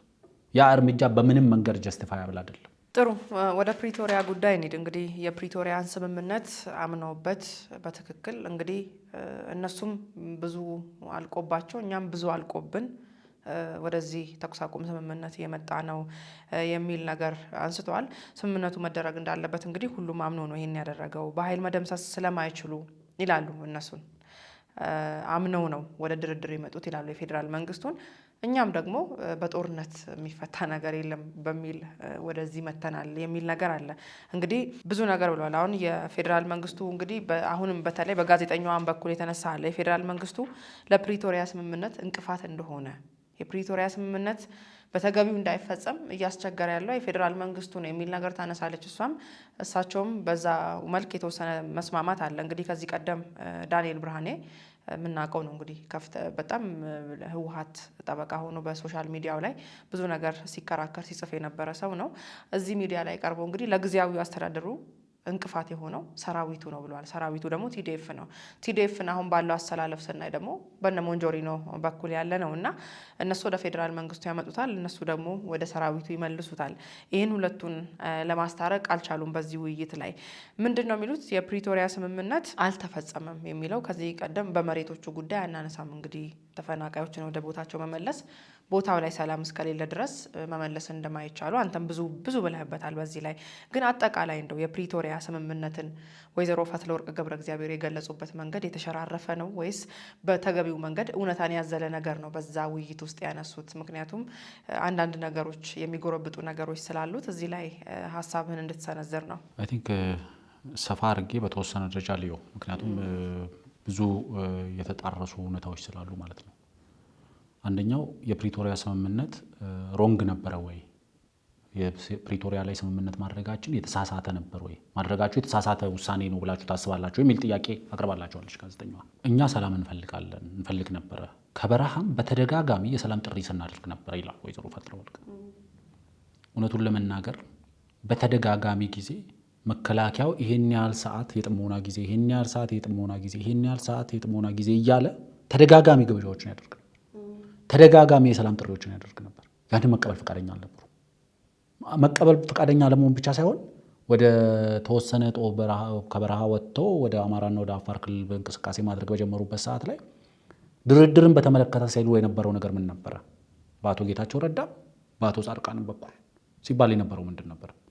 ከማን ጋር ነው የምንደራደረው? ድርድር የሚባል ነገር የለም፣ ማንም የሚያድን ሰው የለም፣ ሁላችሁም ይሄን ነበር ሲባል የነበረው። የቱ ጋ ነው ከበረሃ ሆነን በሰላም ጥሪ ያድርገናል የሚሉት ወይዘሮ ፈትለወርቅ? ወይስ እነሱ ሲጣሩኝ አልሰማን ይሆን አላቅም፣ ሀቁን ለመናገር ማለት ነው። ለምሳሌ የፕሪቶሪያ ስምምነት የመስዋዕትነታችን ዋጋ ነው ይላሉ። የመስዋዕትነታችን ውጤት የሆነ ስምምነት ነው ይላሉ። እኛን በኃይል ማጥፋት እንደማይችሉ ስላመኑ ያደረጉት ስምምነት ውጤት ነው ይላሉ እሳቸው። ሌሎችስ በትግራይ ውስጥ ያሉ የፖለቲካ ኃይሎች ዛሬ ላይ ፕሪቶሪያ ስምምነትን ምንድን ነበር ሲሉ የነበረው? ጋዜጠኞች ምንድን ነበር ሲሉ የነበረው? ይህንን ጥያቄ ያቀረበችላቸው ጋዜጠኛ ጭምር የፕሪቶሪያ ስምምነት ተርም ኦፍ ሰረንደር ነው እኮ ነው የሚሉት። እጅ የመስጠት ስምምነት ነው። ከመገደል በመለስ እኮ ነው የተቀበሉት። የፕሪቶሪያ ስምምነትን ከመገደል በመለስ ነው የተቀበሉት። እያንዳንዱ ወደ ጦርነቱ የተገባባቸው ምክንያቶች ህወሓት የሚዘረዝራቸው ምክንያቶች ሙሉ ለሙሉ ነው ቮይድ እኮ የተደረጉት። ያ ነው የአሸናፊነት ውጤት ነው፣ የመስዋዕትነት ውጤት ነው፣ እንደማንሸነፍ ስላወቁ ነው ብለሽ የምታቀርቢው ፖለቲካሊ ክላውድድ የሆነ ጀጅመንት ነው ይዘው የመጡት። እውነት አይደለም እሱ። የፕሪቶሪያ ስምምነት በተፈረመበት ሰዓት ላይ ህወሓትና የፌዴራል መንግስቱ የትና የት ሆነው ነው? የፌዴራል መንግስቱ የህወሓትን ሙሉ ለሙሉ ላስት ኔል ኦን ዘ ካፊን እንደሚባለው የሬሳ ሳጥኑ ላይ የመጨረሻውን ምስማር መምታት በሚችልበት ፖይንት ላይ ቆሞ እኮ ነው የፈረመው። የተሟላ ድል በጦርነት እነዚህን ሰዎች ሙሉ ለሙሉ በመደምሰስና ፕሪቶሪያ ላይ ስምምነት በመፈረም መካከል ቆሞ እኮ ነው የፌዴራል መንግስቱ ያን ስምምነት የፈረመው። ይሄንን በወቅቱ የነበረው ነባራዊ ሁኔታ ብቻ አይደለም፣ ፕሪቶሪያ ስምምነትን ያየ ሰው ይህን መረዳት ይችላል። ለምሳሌ እሳቸው እኛ ከፕሪቶሪያ ኤክስፔክት ያደረግነው ሲስፋየር ብቻ ነው፣ ተኩስ አቁም ስምምነት ብቻ ነው ኤክስፔክት ያደረግነው ይላሉ ወይዘሮ ፈትለወርቅ። አያይዘው ሲቀጥሉ ግን ከዛ ያለፈ ስምምነት ተደርጓል፣ የማናውቀው ያልተነገረን ስምምነት ተደርጓል። በስልክ ብዙ ነገሮች ሪፖርት ሲደረጉልን ነበር፣ ግን ያልተቀበልናቸው ያልተስማማንባቸው ግን ተፈርመዋል ይላሉ። ከዛ ይዘረዝራሉ። በምስል ማሳየት የምንችለውን ነገር ነው የሚዘረዝሩት። ምንድን ነው የሚሉት? ያልጠበቅናቸው የሚሏቸውን ነገሮች ይዘረዝራሉ። አንደኛ የትግራይ ህዝብ በምርጫ መንግስት አቋቁመዋል። ያ ያቋቋምነው መንግስት እንዲፈርስ ስምምነት ተደረሰ ይላሉ። ያልተቀበልነው ይሄንን ነው። የመጀመሪያ ጥያቄያችን ሰላም፣ ጦርነቱ እንዲቆም፣ የተኩስ ማቆም ስምምነት እንዲደረግ ነበረ። የኛ ዴሊጌሽን የኛ ልኡካን የተላኩት ማለት ነው። አሁን የተደረገው ነገር ምንድን ነው? ተኩሱን የማቆም ብቻ ሳይሆን ከዛ አልፎ የተለያዩ ስምምነቶችም ተደርጓል። ፐርማነንት ሴሴሽን ኦፍ ሆስቲሊቲስ ነው የሚሉት። ተመልሶ በአጭር ጊዜ ውስጥ ወደ ጦርነት እንዳንገባ ተብሎ የተደረጉ ነገሮች አሉ። በስምምነቱ ላይ ኤክስፔክት ያላደረግናቸው በዛ ደረጃ ይፈረማሉ ብለን ያልገመት ነውና ኢንፎርሜሽኑም ያልነበረ ነበር። የስልክ ግንኙነት ነበረ። ሂደቱ ሪፖርት ሲደረግልን ነበር፣ ግን አንዳንዶቹ አላወቅንም፣ አልተነገረም። ስለዚህ የፕሪቶሪያ ስምምነት ይሄንን እስከ መቀበል እስኪገደዱ ድረስ ምን አስገዳጅ ሁኔታ ነበር? ወደ መጨረሻ ላይ መልሱታል ራሳቸው። መከላከል የምንችልበት መቃወም የምንችልበት አቋም ላይ አልነበርንም የሚል ነገር ያነሳሉ።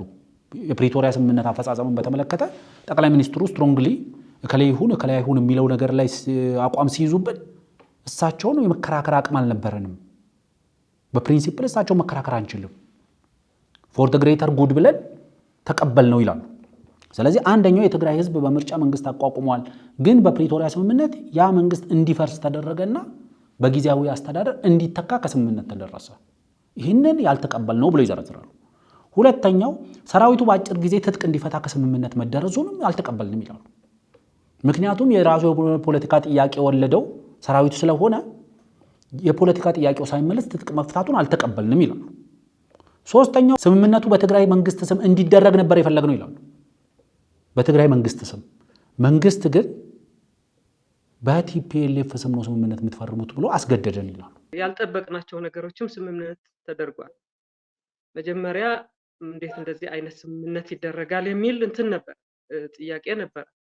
ዋናዎቹ ለምሳሌ የትግራይ ህዝብ መብቱን ተጠቅሞ ምርጫ አካሂደዋል እና መንግስት አቋቁሟል። በዚህ ደረጃ የቆመውን መንግስት እንዲፈርስ ነው ስምምነት ላይ የተደረሰው። ጊዜያዊ አስተዳደር እንዲቆም ነው ስምምነት ላይ የተደረሰው። የትግራይ ሰራዊት የሚባል በአንድ ሀገር ሁለት ሰራዊት እንደማይኖር እናውቃለን። ነገር ግን የትግራይ ሰራዊት እንዲኖር ማለት እንዲፈጠር ያደረገው ኮዝ አለው፣ ምክንያት አለው።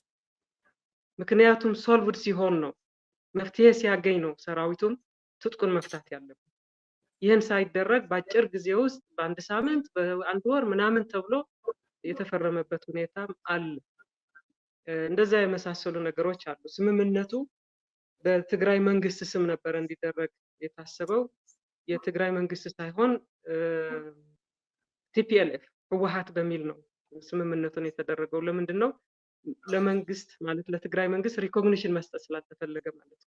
እንግዲህ ዋናው እዚህ ጋር መነሳት ያለበት ጥያቄ እነዚህን ሁሉ ያልፈለጓቸውን ተርምስ ኦፍ ሰሬንደር ያስመሰሉትን የስምምነቱን አካላት ለመቀበል የተገደዱበት ምክንያት እዛ የላኳቸው ሰዎች የፖለቲካ ብቃት ማነስ ነው ወይስ በወቅቱ የነበረው ነባራዊ ሁኔታ ይህንን ተከራክሮ ለመቀልበስ የሚያስችል የፖለቲካም የሚሊተሪም አቅም ስላልነበራቸው ነው የሚለው ጥያቄ እዚህ ጋር ይመጣል።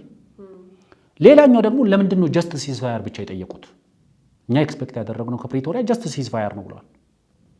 ምክንያቱም በተኩስ አቁም ስም ትንሽ እፎይታ፣ ትንሽ ሪግሩፕ፣ ትንሽ መጠናከር፣ ትንሽ ማገገም፣ ከዛ በኋላ ኔክስት ፌዝ ኦፍ ጦርነት ለመጀመር ነው ማለት ነው። ይህንን ነበር ኤክስፔክት ያደረጉት። ይህንን ኤክስፔክት አደረግን።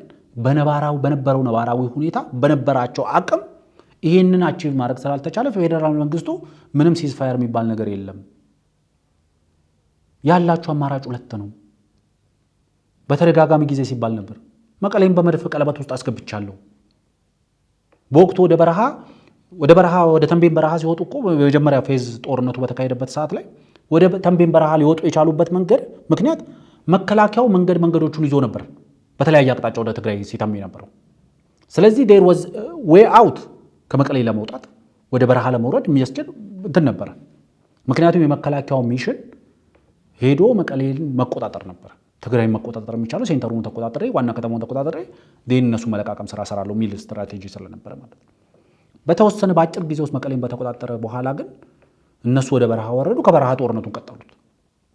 ሁለተኛው ፌዝ ላይ ግን መከላከያው ዙሪያ ከበባ እያደረገ እያጠበበ ነው የመጣው። ከተሞችን እየተቆጣጠረ ነው እያጠበበባቸው የመጣው። ስለዚህ ማንም ወደ በረሃ የሚወጣበት ወይ አውት አልነበረውም። ስለዚህ አማራጭ የነበራቸው ፕሪቶሪያ ላይ መንግስት ያቀረበውን ስምምነት መፈረም ወይ ደግሞ መንግስት እዛው ባሉበት ጦርነቱ መጨረስ። ስለዚህ ያኔ ህይወታችንን ብናተርፍ ይሻላል፣ የትግራይ ህዝብ ጥያቄ ነው የምናምን ብለን ስናቀርበው የነበረው ስናንቆለጳጵሰው የነበረው ነገርን ሁሉ እንጣልና ይህንን ፈርም። ምክንያቱም የአቅሙ ውስንነት አልነበረም። ፖለቲካሊ ዌል ኬፓብል የሆነ ዌል ኦርጋናይዝድ የሆነ አቶ ጌታቸው ረዳን አካተው ነው ዴሊጌሽን ይላኩት። በሚሊተሪ ዋይዝ ጀነራል ታደሰ ወረደ ነበር ቦታው ላይ። በዲፕሎማሲ ዘርፍ የተለያዩ አምባሳደሮች ነበሯቸው። በአምባሳደርነት ሀገራቸውን ያገልግሉ የነበሩ ሰዎች። የዲፕሎማሲም የሚሊተሪም የፖለቲካ ሙቀት ውስንነት አልነበረም በቦታው ላይ። በወቅቱ ኦፈር ከተደረጉት ከቀረቡት አማራጮች የተሻለውን ለመምረጥ የሚያስችል ስኳድ ይዘው ነው ፕሪቶሪያ የተገኙት።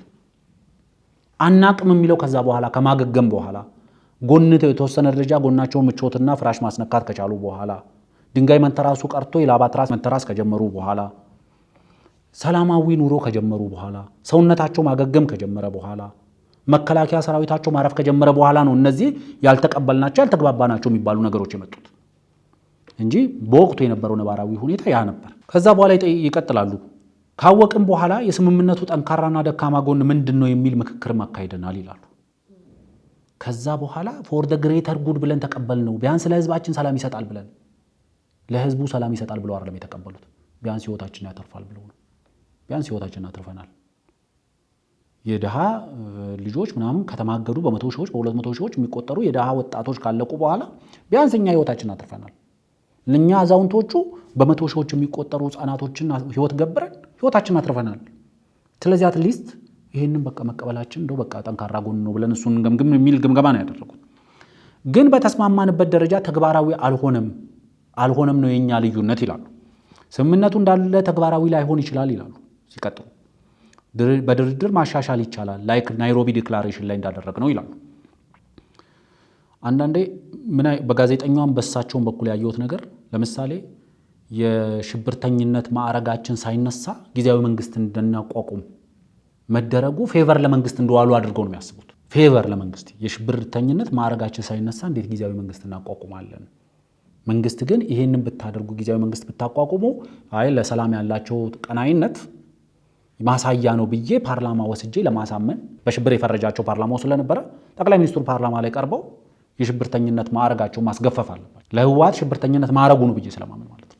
ማዕረጋቸው መገፈፍ አለበት። ማዕረጋቸውን ፓርላማው ለመግፈፍ ደግሞ አሳማኝ ኤግዘምፕለሪ ሙቭ ነው ሊሆን የሚችለው ብለው ጠቅላይ ሚኒስትሩ ያቀረቡላቸው ጊዜያዊ መስተዳድሩን አቋቁሙ። ያኔ ያካሄዳችሁት ምርጫ ቮይድ ነው። ቮይድ ማድረጋችሁን ብቻ ሳይሆን ማድረጋችሁን መቀበላችሁ ቮይድ መደረጉን መቀበላችሁ ማሳያ ነው ብለው ጊዜያዊ መንግስት የማዕረጋችን ሳንገፈፍ ጊዜያዊ መንግስት እንድናቋቁም ተደረገ። ዊ ዲድ ኤ ፌቨር ነው እያሉ ያሉት ነው አይደለም። ፌቨር አይደለም ያደርጋል። እንደውም ፌዴራል መንግስቱ ጣልቃ እንዲገባ ያዝ ነበር የፕሪቶሪያ ስምምነት። ነገር ግን ራሳችሁ ጊዜያዊ መስተዳደሩን ራሳችሁ እንመጣለን። እዛም ገና ብዙ ነገር ነው እሳቸው ያንሻፈፉት።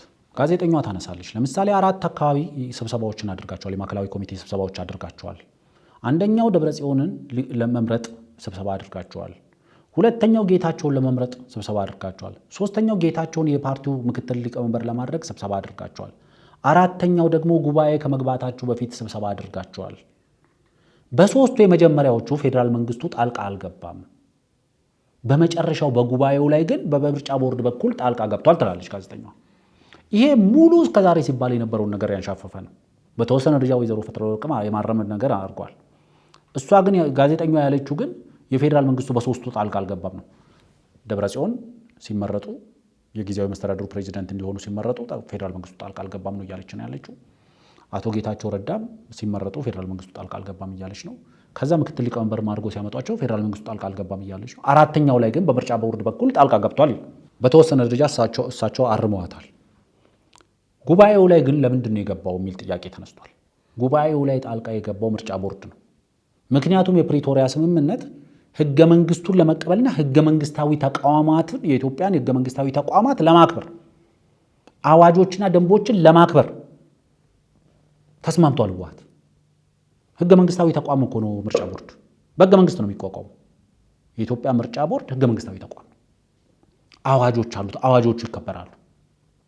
ስለዚህ ጠቅላላ ጉባኤ ለማካሄድ የወሰኑት ውሳኔ ምርጫ ቦርድ በኩል ጣልቃ የተገባበት ምክንያት ምርጫ ቦርድ የህግ ጥሰት ተፈጽሟል ብሎ ስላመነ ነው። ጠቅላይ ሚኒስትሩ አይደለም በምርጫ ቦርድ በኩል የገባው። ጠቅላይ ሚኒስትሩ በቀጥታ መግባት የሚችልበት ቦታ ላይ ገብቷል። ምክንያቱም በእሷ በኩል ለመዘርዘር የተሞከሩ ነገሮች አሉ። ጊዜያዊ መንግስት ስናቋቁም የፌዴራል መንግስቱ አሳታፊ አድርጉት፣ ግን ለእኛ ለመሳተፍ ኢንተረስት የለንም፣ እናንተው አቋቁሙ የሚል ጥሩ መግባባት ላይ ደረስን ይላሉ ወይዘሮ ፈትለወርቅ ሲናገሩ። ምንድነው ፌዴራል መንግስቱ በወቅቱ ያለው? ይሄ ውሳኔ ሲተላለፍ በቦታው ላይ ከነበሩም ሰዎች የሰማሁት ማለት የፌዴራል መንግስቱ በማቋቋም ውስጥ አይደለም በሚቋቋመው መንግስት ውስጥ ነው የመሳተፍ ፍላጎት የለኝም ያለው። በሚቋቋመው መንግስት ውስጥ የመቋቋም ፍላጎት የለኝም ማለትና በማቋቋም ውስጥ ፍላጎት የለኝም ማለት የተለያየ ነው። ማቋቋሙ ላይ የህግ ክፍተት እንዳይኖር ሰላሙን ማስቀጠል የሚችል እንዲሆን የፌዴራል መንግስቱ ይሳተፋል። አፕዴትድ መሆን አለበት፣ መሳተፍ አለበት። ምክንያቱም ፕሪቶሪያ ስምምነት ሁለቱ ተባብረው ጊዜያዊ መንግስት ያቋቁማሉ ነው የሚለው። የጊዜያዊ መንግስቱን ማቋቋሙን እናቋቁማለን። በዛ ውስጥ ግን ድርሻ ወስጄ ኃላፊነት ወስጄ የማገልገል በአስተዳደር ውስጥ የመሳተፍ ኢንተረስቱ ግን የለኝም ነው ያለው። ለማብሎ ተወሱ ሌሎች ይካተቱበት፣ ሌሎች የፖለቲካ ፓርቲዎች ይሳተፉበት፣ አካታች ይሁን። ምክንያቱም ጦርነት ውስጥ በመሳተፍ ደረጃ ከታየ ህወሓት ብቻ አይደለም በጦርነት ውስጥ የተሳተፈው የፖለቲካ ፓርቲ። ዋጋ በመክፈልም ከታየ ህወሓት ብቻ አይደለም ዋጋ የከፈለው። ህዝቡ ዋጋ ከፍሏል፣ ምሁራኑ ዋጋ ከፍሏል፣ ወጣቶች ዋጋ ከፍለዋል፣ ሌሎች የፖለቲካ ፓርቲዎችና ድርጅቶችም ዋጋ ከፍለዋል። ስለዚህ እነዚህ ሁሉ የሚሳተፉበት አካታች አሳታፊ የሆነ ጊዜያዊ መስተዳደር አቋቁሙ የሚል ነገር ሪከመንድ እንዳደረጋቸው ይናገራሉ። ከዛ በኋላ ምን ይላሉ? ይሄንን መስማማት ላይ ከደረስን በኋላ ኮንፈረንስ አካሄድን ይላሉ። ከተለያዩ የህብረተሰብ ክፍሎች የተካተቱበት ኮንፈረንስ አካሄድን። በኮንፈረንሱ እንግዲህ በፕሪቶሪያ በጋራ ያቋቁማሉ ማለት 50-50 ይኖራቸዋል ፌዴራል መንግስቱና ህወሓት። ፌዴራል መንግስቱ ሲተወው ግን እና ፌዴራል መንግስቱ ለሌሎች የኔን ድርሻ ለሌሎች አከፋፍሉና አሳታፊ ይሁን ሲል ግን ህወሓት ምን አይነት ይዞ መጣ? ኮንፈረንሱ ላይ 50+1 ለኔ ይገባኛል ያልነበረው ፕሪቶሪያ ላይ አልነበረውም። 50+1 50+1 ማለትና 27ቱ ማለት ሌላ ስለሚሆን 50+1 የሚለው 50-50 በጋራ ታቋቁማላችሁ ማለት 50-50 ነው የሚለው።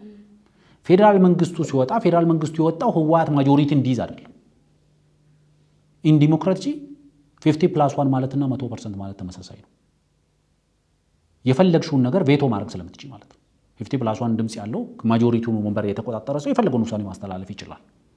የሌሎቹ 27 ካቢኔ ያለው ጊዜያዊ መስተዳድር እናቋቁማለን 14ቱ የኛ ይሆናል ነው እሳቸው እያላሉ 14ቱ በተቀረው 13 ጣፈንታ ላይ መወሰን ይችላሉ ይገደልንም ጭምር ማለት ነው። ህወሓት በጊዜያዊ አስተዳደር 50% ሲደመር አንድ የሚል እኮ በፕሪቶሪያ ስምምነት የለም የሚል ይነሳል።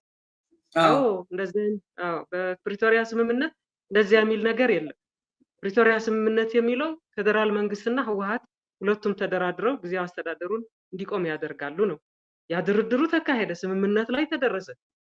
እናንተ በራሳችሁ መንገድ ጊዜያዊ አስተዳደር እንዲቋቋም አድርጉ፣ አሳታፊ ይሁን፣ የተለያዩ ክፍሎችን እንዲሳተፍ ይደረግ። ከዛ ውጭ ግን ፌደራል መንግስት በዛ ላይ ለመሳተፍ ብዙ ኢንተረስት የለንም አሉ። ጥሩ ተስማማን፣ በቃ አለቀ። ከዛ በኋላ በኮንፈረንሱ መሰረት ነው 50% ሲደመር አንድ የህወሓት ቦታ ይኖር። በጣም አሳንሰውት ትልቅ ነገር አልጠየቅንም። ጀስት 50+1 እኮ ነው የጠየቅነው። 27 ውስጥ 13ቱን ደግሞ የፖለቲካ ፓርቲዎች ቲዲኤፍ ምናምን የሚባለው ይሳተፍበት። ሁይስ ቲዲኤፍ ብለን ራሳችንን መጠየቅ ያስፈልጋል። በቲዲኤፍ እና በህወሓት መካከል የዛን ጊዜም አሁንም ድረስ ያለው ግንኙነት ምን ይመስላል ብሎ ራስን መጠየቅ ይፈልጋል። እሳቸው ግን ሲቀጥሉ ምን ይላሉ? የህወሓት ድርሻ 50+1 እንዲሆን የህወሓት ድርሻ እንዲሆን የተስማማ ነው በኮንፈረንስ ላይ ነው ይላሉ። ሌሎች ፓርቲዎች በተቀረው እንዲሳተፉና አሳታፊ ለማድረግ አድርገናል፣ ይህን ተጠቅመናል ይላሉ። ብዙ አልጠየቅንም፣ ሌላ ነገርም አልጠየቅንም። ጀስት ማጆሪቲ ነው የጠየቅነው።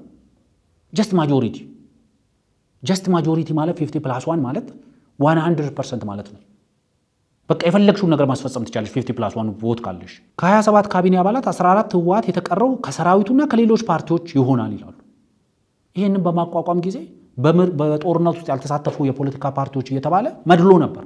እናንተ በጊዜያዊ አስተዳደር ውስጥ አትሳተፉ፣ ለምን? በጦርነት ውስጥ ስላልተሳተፋችሁ። እናንተ ደሞዝ አይከፈላችሁም፣ በስራችሁ መቀጠል አትችሉም፣ ለምን? በጦርነት ውስጥ ስላልተሳተፋችሁ የሚል ማግለልና መድሎ ነበር። በዚህ ጊዜያዊ መስተዳደር ውስጥ ለመሳተፍ እንደ ቅድመ ሁኔታ በጦርነት ውስጥ መሳተፍ የሚባል ቅድመ ሁኔታ ያስቀምጧል ህወሓት። ይህንን የፌዴራል መንግስቱ ሊቀበለው አይችልም። ምክንያቱም ወንበሩን የለቀቀው ለህወሓት አይደለም፣ ወንበሩን የለቀቀው ለቲዲኤፍ አይደለም፣ ወንበሩን የለቀቀው ለሌሎች የፖለቲካ ፓርቲዎችና ሲቪክ ማህበራት ነው ወንበሩን የለቀቀው። ግን 14 ካቢኔ አባል ይኖረናል ፕላስ ደግሞ ፕሬዚደንት ከኛ ይሆናል በሚል ነው በኮንፈረንሱ የተስማማ ነው ይላሉ። ከዛ እኛ አማራጭ ብለን ዘርዝረን ዶክተር ደብረጽዮን ይዘን ስንሄድ ጁኒየር የሆነ የተማረ ሰው ይዛችሁ ነው ተባልን ጠቅላይ ሚኒስትሩ። ስለዚህ መለሱብን። ቅድም ጋዜጠኛ የመጀመሪያውን ደብረጽዮን ለመምረጥ ያደረጋችሁት ጉባኤ ላይ ያደረጋችሁት ስብሰባ ላይ ጠቅላይ ሚኒስትሩ ጣልቃ አልገቡም ብለዋል። እሳቸው ያው ገብቷል። ጠቅላይ ሚኒስትሩ ሪጀክት አድርጓል ያቀረብነው። ከዛ ሪጀክት ካደረገ በኋላ ተመልሰን ተነጋገርን። ጠቅላይ ሚኒስትሩን ጫና አድርገን አያገባዎትም፣ አይመለከቶትም፣ እኛንን ይሄን ምን የተስማማንበት ተስማምተን ይዘን መምጣት ፕሬዚዳንት እርስዎ ማጽደቅ አይጠበቅቦትም ስንል ማለት አንችልም። ምክንያቱም በወቅቱ የነበረው ሁኔታ አይፈቅድልንም፣ አቅማችን በዛ ደረጃ አልነበረም ይላሉ። አዎ ብዙ ነገሮች ኦንስቴክ ነበሩ። ስለዚህ የግድ ሌላ አማራጮች መከተል ነበረብን። ከዛ አቶ ጌታቸው አሰፋን ጭምር እንግዲህ ህወሓት ከዛ ሁሉ በኋላ የነበረውን እብሪት ነው የሚያሳየው። ጌታቸው አሰፋን ጭምር የጊዜያዊ አስተዳደር አድርገን ይዘን መጥተናል ይላሉ። ዳት ዋዝ አን ኢንሰልት። እውነቱን ለመናገር ለጠቅላይ ሚኒስትሩ ለተቀረው የኢትዮጵያ ህዝብም ስድብ ነው። ጌታቸው አሰፋን ትተው ጌታቸው ረዳን ተቀበሉን። እኛ አልጠበቅንም ነበር ጌታቸው ረዳን የሚቀበሉናል ብለን ይላሉ። ጌታቸው ረዳ ከሆኑ በኋላ ጌታቸው ረዳ ምክትል ሊቀመንበር አደረግን፣ እንደዛ ብለን ቀጠል ምናምን ይላሉ። 50+1 የሚለው ፕሪቶሪያ ላይ የለም፣ ግን እኮ 27 ካቢኔ የሚልም ፕሬዚዳንትና 2 ቫይስ ፕሬዚዳንት የሚልም ከሰራዊቱ ከምናምን የሚልም የለም እኮ ይላሉ። 50+1 በአንድ ፓርቲ ቁጥጥር ስር ይወድቃል የሚል የለም ማለት ከዛ በኋላ የተቀሩ እነዚህ አደረጃጀቶች ከሌ ቀበሌ ሊቀመንበር ይሆናል፣ ከሌ ክፍለ ከተማ ሊቀመንበር ይሆናል፣ ከሌ እዚህ ቢሮ ኃላፊ ይሆናል የሚለው የለም ብሎ አቻ አድርጎ ማቅረብ ስህተት ነው። 50+1 ኢትስ ኦል በቃ ህወሓት ሙሉ ለሙሉ ጊዜያዊ መስተዳድሩን ይቆጣጠራል ማለት ነው። ህወሓት የሚለውን ሁሉ ተቀብለው የሚያድሩ 13 ሰዎች ፊት ለፊታቸው ይቀመጡላቸዋል። ጀስት አሻንጉሊቶች ማለት ነው። እነዛ አሻንጉሊቶችም የሚቀመረጡበትን መስፈርት ደግሞ አስቀምጧል። ይሄን ያህል ከቲዲኤፍ፣ ይሄን ያህል ከምሁራን፣ ይሄን ያህል ከፖለቲካ ፓርቲዎች ደግሞ ሲባል ደግሞ ከምሁራን ደግሞ ሲባል በጦርነቱ የተሳተፈና ያልተሳተፈ የሚባል መስፈርት ተቀምጦለት በዚህ መንገድ ነው ማቋቋም የፈለጉት። ይሄ ነው መሬት ላይ ያለው። ከዛ በኋላ እንግዲህ ጠቅላይ ሚኒስትሩ እንደዚህ ያሉ የሚሉት ነገሮችን ያስቀምጣሉ። ለኔ ጠቅለል አድርገን ማንሳት የምንችለው በፕሪቶሪያ ስምምነት ውስጥ ህወሓት በጊዜው ማግኘት የሚችለውን ነገር ሁሉ አግኝቷል። ማግኘት የሚችለው ምክንያቱም that was their life ሰርቫይቭ ማድረጋቸው ውድመትን ማትረፍ መቻላቸው በመጨረሻው ሰዓት ላይ ቢሆን የእጃቸው ላይ ነበረች ያልፈረሰችን ከተማ ማትረፍ ችለዋል። ህይወታቸውን ማቆየት ችለዋል። it was ግን the bitter truth መራሩ እውነታ መቀበል ያለባቸው እውነታ ግን it was a term of surrender እያሸነፈ ያለ ኃይል የሚፈርመው ስምምነት አይደለም የፈረሙት። ይህን አምኖ መቀበል ያስፈልጋል። የፌዴራል መንግስቱ በአስተዳደራዊ ጉዳዮች ውስጥ ተሳትፌ የማስተዳደር ኃላፊነት ወስጄ ልሰራ አልችልም ማለትና ማቋቋሙ ላይ አልሳተፍም ማለት የተለያየ ነው። እናንተው እዛው አስተዳድሩ ህዝቡን፣ ግን ሌሎችን አሳትፉበት ነው ያለው። ማቋቋሙን ግን one and every step ፎሎ ያደርግ ነበር ጠቅላይ ሚኒስትሩ። ሲቀርብለት መርጦ ይሆናል ያለውን ሰው ኢምፖዝ አድርጓል። እኛ ዛሬ 50+1 አለንና ጊዜያዊ መስተዳድሩን ማፍረስ እንችላለን የምትል ቀረርቶ የመጣችው በፕሪቶሪያ መሰረት አድርጋለን በሚለው ሶ ኮልድ ኮንፈረንስ ነው። ስለዚህ ኮንፈረንሱን ጠቅላይ ሚኒስትሩ ያጸደቁት አይደለም፣ የስምምነቱ አካል አይደለም። አሁን ባለው ሁኔታ እንደው ወደኋላ ልመልስህና ያልታሰበ ጦርነት ያልፈለግነው ምንም ወደ ጦርነት የሚከተን ሁኔታ ባልነበረበት ነው ጦርነት የተከፈተብን የሚሉት ወይዘሮ ፈትለወርቅ ገብረ እግዚአብሔር አሁንስ ወደ አሁኑ እንውሰዱ። አሁን እንደዚህ ተከፋፍለው እየተናከሱ ባሉበት ሁኔታ ውስጥ እንግባና አሁን ትግራይ ላይ እየሆነ ያለው ግን እየታሰበበት እየተዘጋጁበት ያለ አይነት የጦርነት ነጋሪት የሚጎስም በየጊዜው እንቢተኝነት የሚታይበት መግለጫና አካሄድ ሲሄዱ ደግሞ እናያለን። ይሄንንስ ነገ ምን ሊሉን ይችላሉ? ምናልባት እንደዚህ አይነት ነገሮች ቢፈጠሩ ያው የተለመደ ነው የሚሉት ተወረረን፣ ተጠቃን፣ እኛ ጦርነቱን አልፈለግንም፣ አልተዘጋጀንም። ተመሳሳይ ታሪክ ነው። ህወሓት አዲስ ያደረገው ነገር የለም። ተመሳሳይ ነው ሲያደርግ የነበረው በስልጣን ዘመን በነበረበትም ጊዜ ጀስት ተመሳሳይ ነገር በማድረግ ነው የሚከተካ ነው። አሁንም ተመሳሳይ ነገር ነው እያደረገ ያለው። አሁንም በሴራ ውስጥ ነው። አሁንም ተሳስቻለሁ የሚል ከረፍት መልስ እንደሚባለው ከረፍት ሲመለሱ አሁንም ተሳስቻለሁ አይደለም፣ አሁንም ክላሽ ማወዛወዝ ነው የተጀመረው። እንደው እንደሚሉት ከሆነ ምናልባት በዚህ ውይይት ሌላ እንዲያነሱት ነገር አለ። በተለይ ከኤርትራ ጋር ያላቸውን ግንኙነት በተመለከተ እንደ ማንኛውም ከኤርትራም ከአማራም ከአፋርም ከሌላውም ብሎ ያንን ለማለባበስ የሞከሩበት እና የሄዱበት ርቀት አለ። ሰላም እንፈልጋለን፣ ለዚህ ደግሞ ከማንኛውም ጋር ብንሰራ ምን ችግር አለው የሚል ነገርም ነካ አድርገው አልፈዋል። ከኤርትራ ጋር ሰራላችሁ የተባሉበትን መንገድ ከሌላውም ጋር ለማልበስ የሞከሩበት ጥረት አለና ይሄ እውነታውን ይደብቀዋል? ለእኔ እውነትም ሆነ ውሸት ዋናው መሰረታዊ ነገር ጠቅላይ ሚኒስትሩ በአደባባይ ብለዋል። ከአማራ ኃይሎችም ጋር ተነጋግራችሁ ችግሩን ፍቱት፣ ከኤርትራ ኃይሎችም ጋር ተነጋግራችሁ ችግሩን ፍቱት፣ መቀራረብ አለባችሁ፣ ተነጋግራችሁ ብዙ የሚጋጩ ነገሮች አሏችሁ፣ ስለዚህ እነዚህ ልዩነቶቻችሁን ተነጋግራችሁ ፍቱ ብለዋል። በአደባባይ ነው። ይሄን በሚስጥርም ለማንም የተናገሩት አይደለም። ስለዚህ ይሄንን ንግግር እያደረግን ነው ማለትና ለሌላ ጦርነት ከሌላ ኃይሎች ጋር ተባብሬ ለጦርነት እየተዘጋጀው ነው ማለት የተለያየ ነገር ነው። ዋናው መሰረታዊ ነገር ህወሓት ተቀበለው አልተቀበለው ከኤርትራ ጋር ጦርነት መግባት አስገዳጅ ሁኔታ ከተፈጠረ ጦርነት ውስጥ ለመግባት አስገዳጅ ሁኔታ ከተፈጠረ የፌዴራል መንግስቱ ከኤርትራ ጋር ጦርነት ለማድረግ የህወሓትን ፍቃድ አይጠይቅም። ምክንያቱም ዳር ድንበር መጠበቅ የፌዴራል መንግስቱ ስልጣን ነው። በተደጋጋሚ ጊዜ ተነግሯል። የፌዴራል መንግስቱ ያንን ስልጣኑን ለህወሓትና ለቲዲኤፍ ዶክተር አብርሃም በላይ በኢትዮጵያ ፕሬስ ድርጅት ላይ ቀርበው እንዳስረዱት መከላከያ ሰራዊቱ በትግራይ የመቆየት በፕሪቶሪያ ስምምነት መሰረት መከላከያው በትግራይ ክልል የመቆየትና የፌዴራል መንግስቱ ተቋማትን የመጠበቅ የድንበር አካባቢዎችን የመጠበቅ ኃላፊነት ቢኖረው ከዛ ክልል ነቅሎ የወጣበት ምክንያት ህዝቡ በተወሰነ ትራውማታይዝ እንዳይሆን ለማድረግ ነው የሚል ነገር አቅርቧል። ስለዚህ የፌዴራል መንግስቱ በትግራይ ክልል ውስጥ ሰራዊቱን የማሰማራት ሙሉ ስልጣን አለው። በፕሪቶሪያ ስምምነትም በአገሪቱ ህገ መንግስትም ከህገ መንግስቱ አይበልጥም ፕሪቶሪያ ስምምነት። ስለዚህ እሳቸው ሲፈቅዱ የፌዴራል መንግስቱ ሰራዊት የሚያስገባ እሳቸው ሳይፈቅዱ ሲቀሩ የሚወጣ አድርጎ ማስቀብራብም ተገቢ አይደለም። ዋናው መሰረታዊ ነገር የድንበር የመጠበቅ ኃላፊነት የፌዴራል መንግስቱ ነው። ለነሱ ጥቅም ሲባል ለህዝባቸው ሰላም ሲባል የፌዴራል መንግስቱ ከድንበርም ከክልልም እንዲወጣ ሆኗል። በመነጋገር በመስማማት ይህን ያሉን ዶክተር አብርሃም በላይ ናቸው።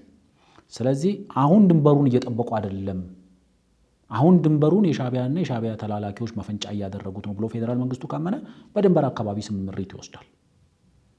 ስምሪት ወስዶ ማንኛውም ከወታደራዊ ከድንበር ጥበቃ ጋር ብቻ አይደለም፣ የሀገር ውስጥ የትኛውም የፖለቲካ ድርጅት ከሌላ ሉዓላዊ ሀገር ጋር ተገናኝቶ የመነጋገር የክልል መንግስትም ቢሆን ጭምር ማለት ነው። ከሌላ ሉዓላዊ ሀገር ጋር የመገናኘት ሙሉ ምንም አይነት ህገ መንግስታዊ ስልጣን የለውም።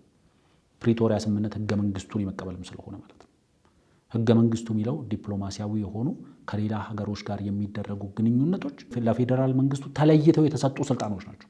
የዲፕሎማቲክ ሪሌሽንሺፕስ ከአማራ ክልልና በትግራይ ክልል መካከል የሚደረጉ መነጋገሮች ግን የሁለት ህዝቦች የሁለት ወንድማማች ህዝቦች በአንድ ዜግነት የሚጠሩ ህዝቦች መካከል የሚደረጉ ውይይት ፌዴራል መንግስቱ ይህን ማቀላጠፍ የማይጠበቅበትም። ግን በትግራይ ክልል ህጋዊ ስልጣን ይዘሽ ስታበቂ በአማራ ክልል ህገወጥነትን እያስፋፋ የአማራ ክልልን የጦርነት ቀጠና እያደረገ ካለ ኃይል ጋር ተባብሬ እሰራለሁ ካልሽ ግን አንቺንም ህገወጥ ትሆኛለሽ ማለት ነው። አንቺም የታጠቀ ኃይል ትባያለሽ ማለት ነው። አንቺም ህጋዊ ግራውንድሽን ታጫለሽ ማለት ነው። መልካም ሰፊ ማብራሪያዎችን ሰጥተበታል። የተወሰኑ የተንሻፈፉ ነገሮችም ግልጽ እንደሆኑ ተስፋ እናደርጋለን። ተመልካቾቻችን የዛሬው ወቅታዊ ሀገራዊ ጉዳይ ላይ ትኩረት ያደረገው የዳሰሳ ፕሮግራማችን ይሄን ይመስል ነበር። አፈወርቅ በደዊና ዮምዩ አበበ ከእናንተ ጋር ቆይታ አድርገናል። መልካም ምሽት።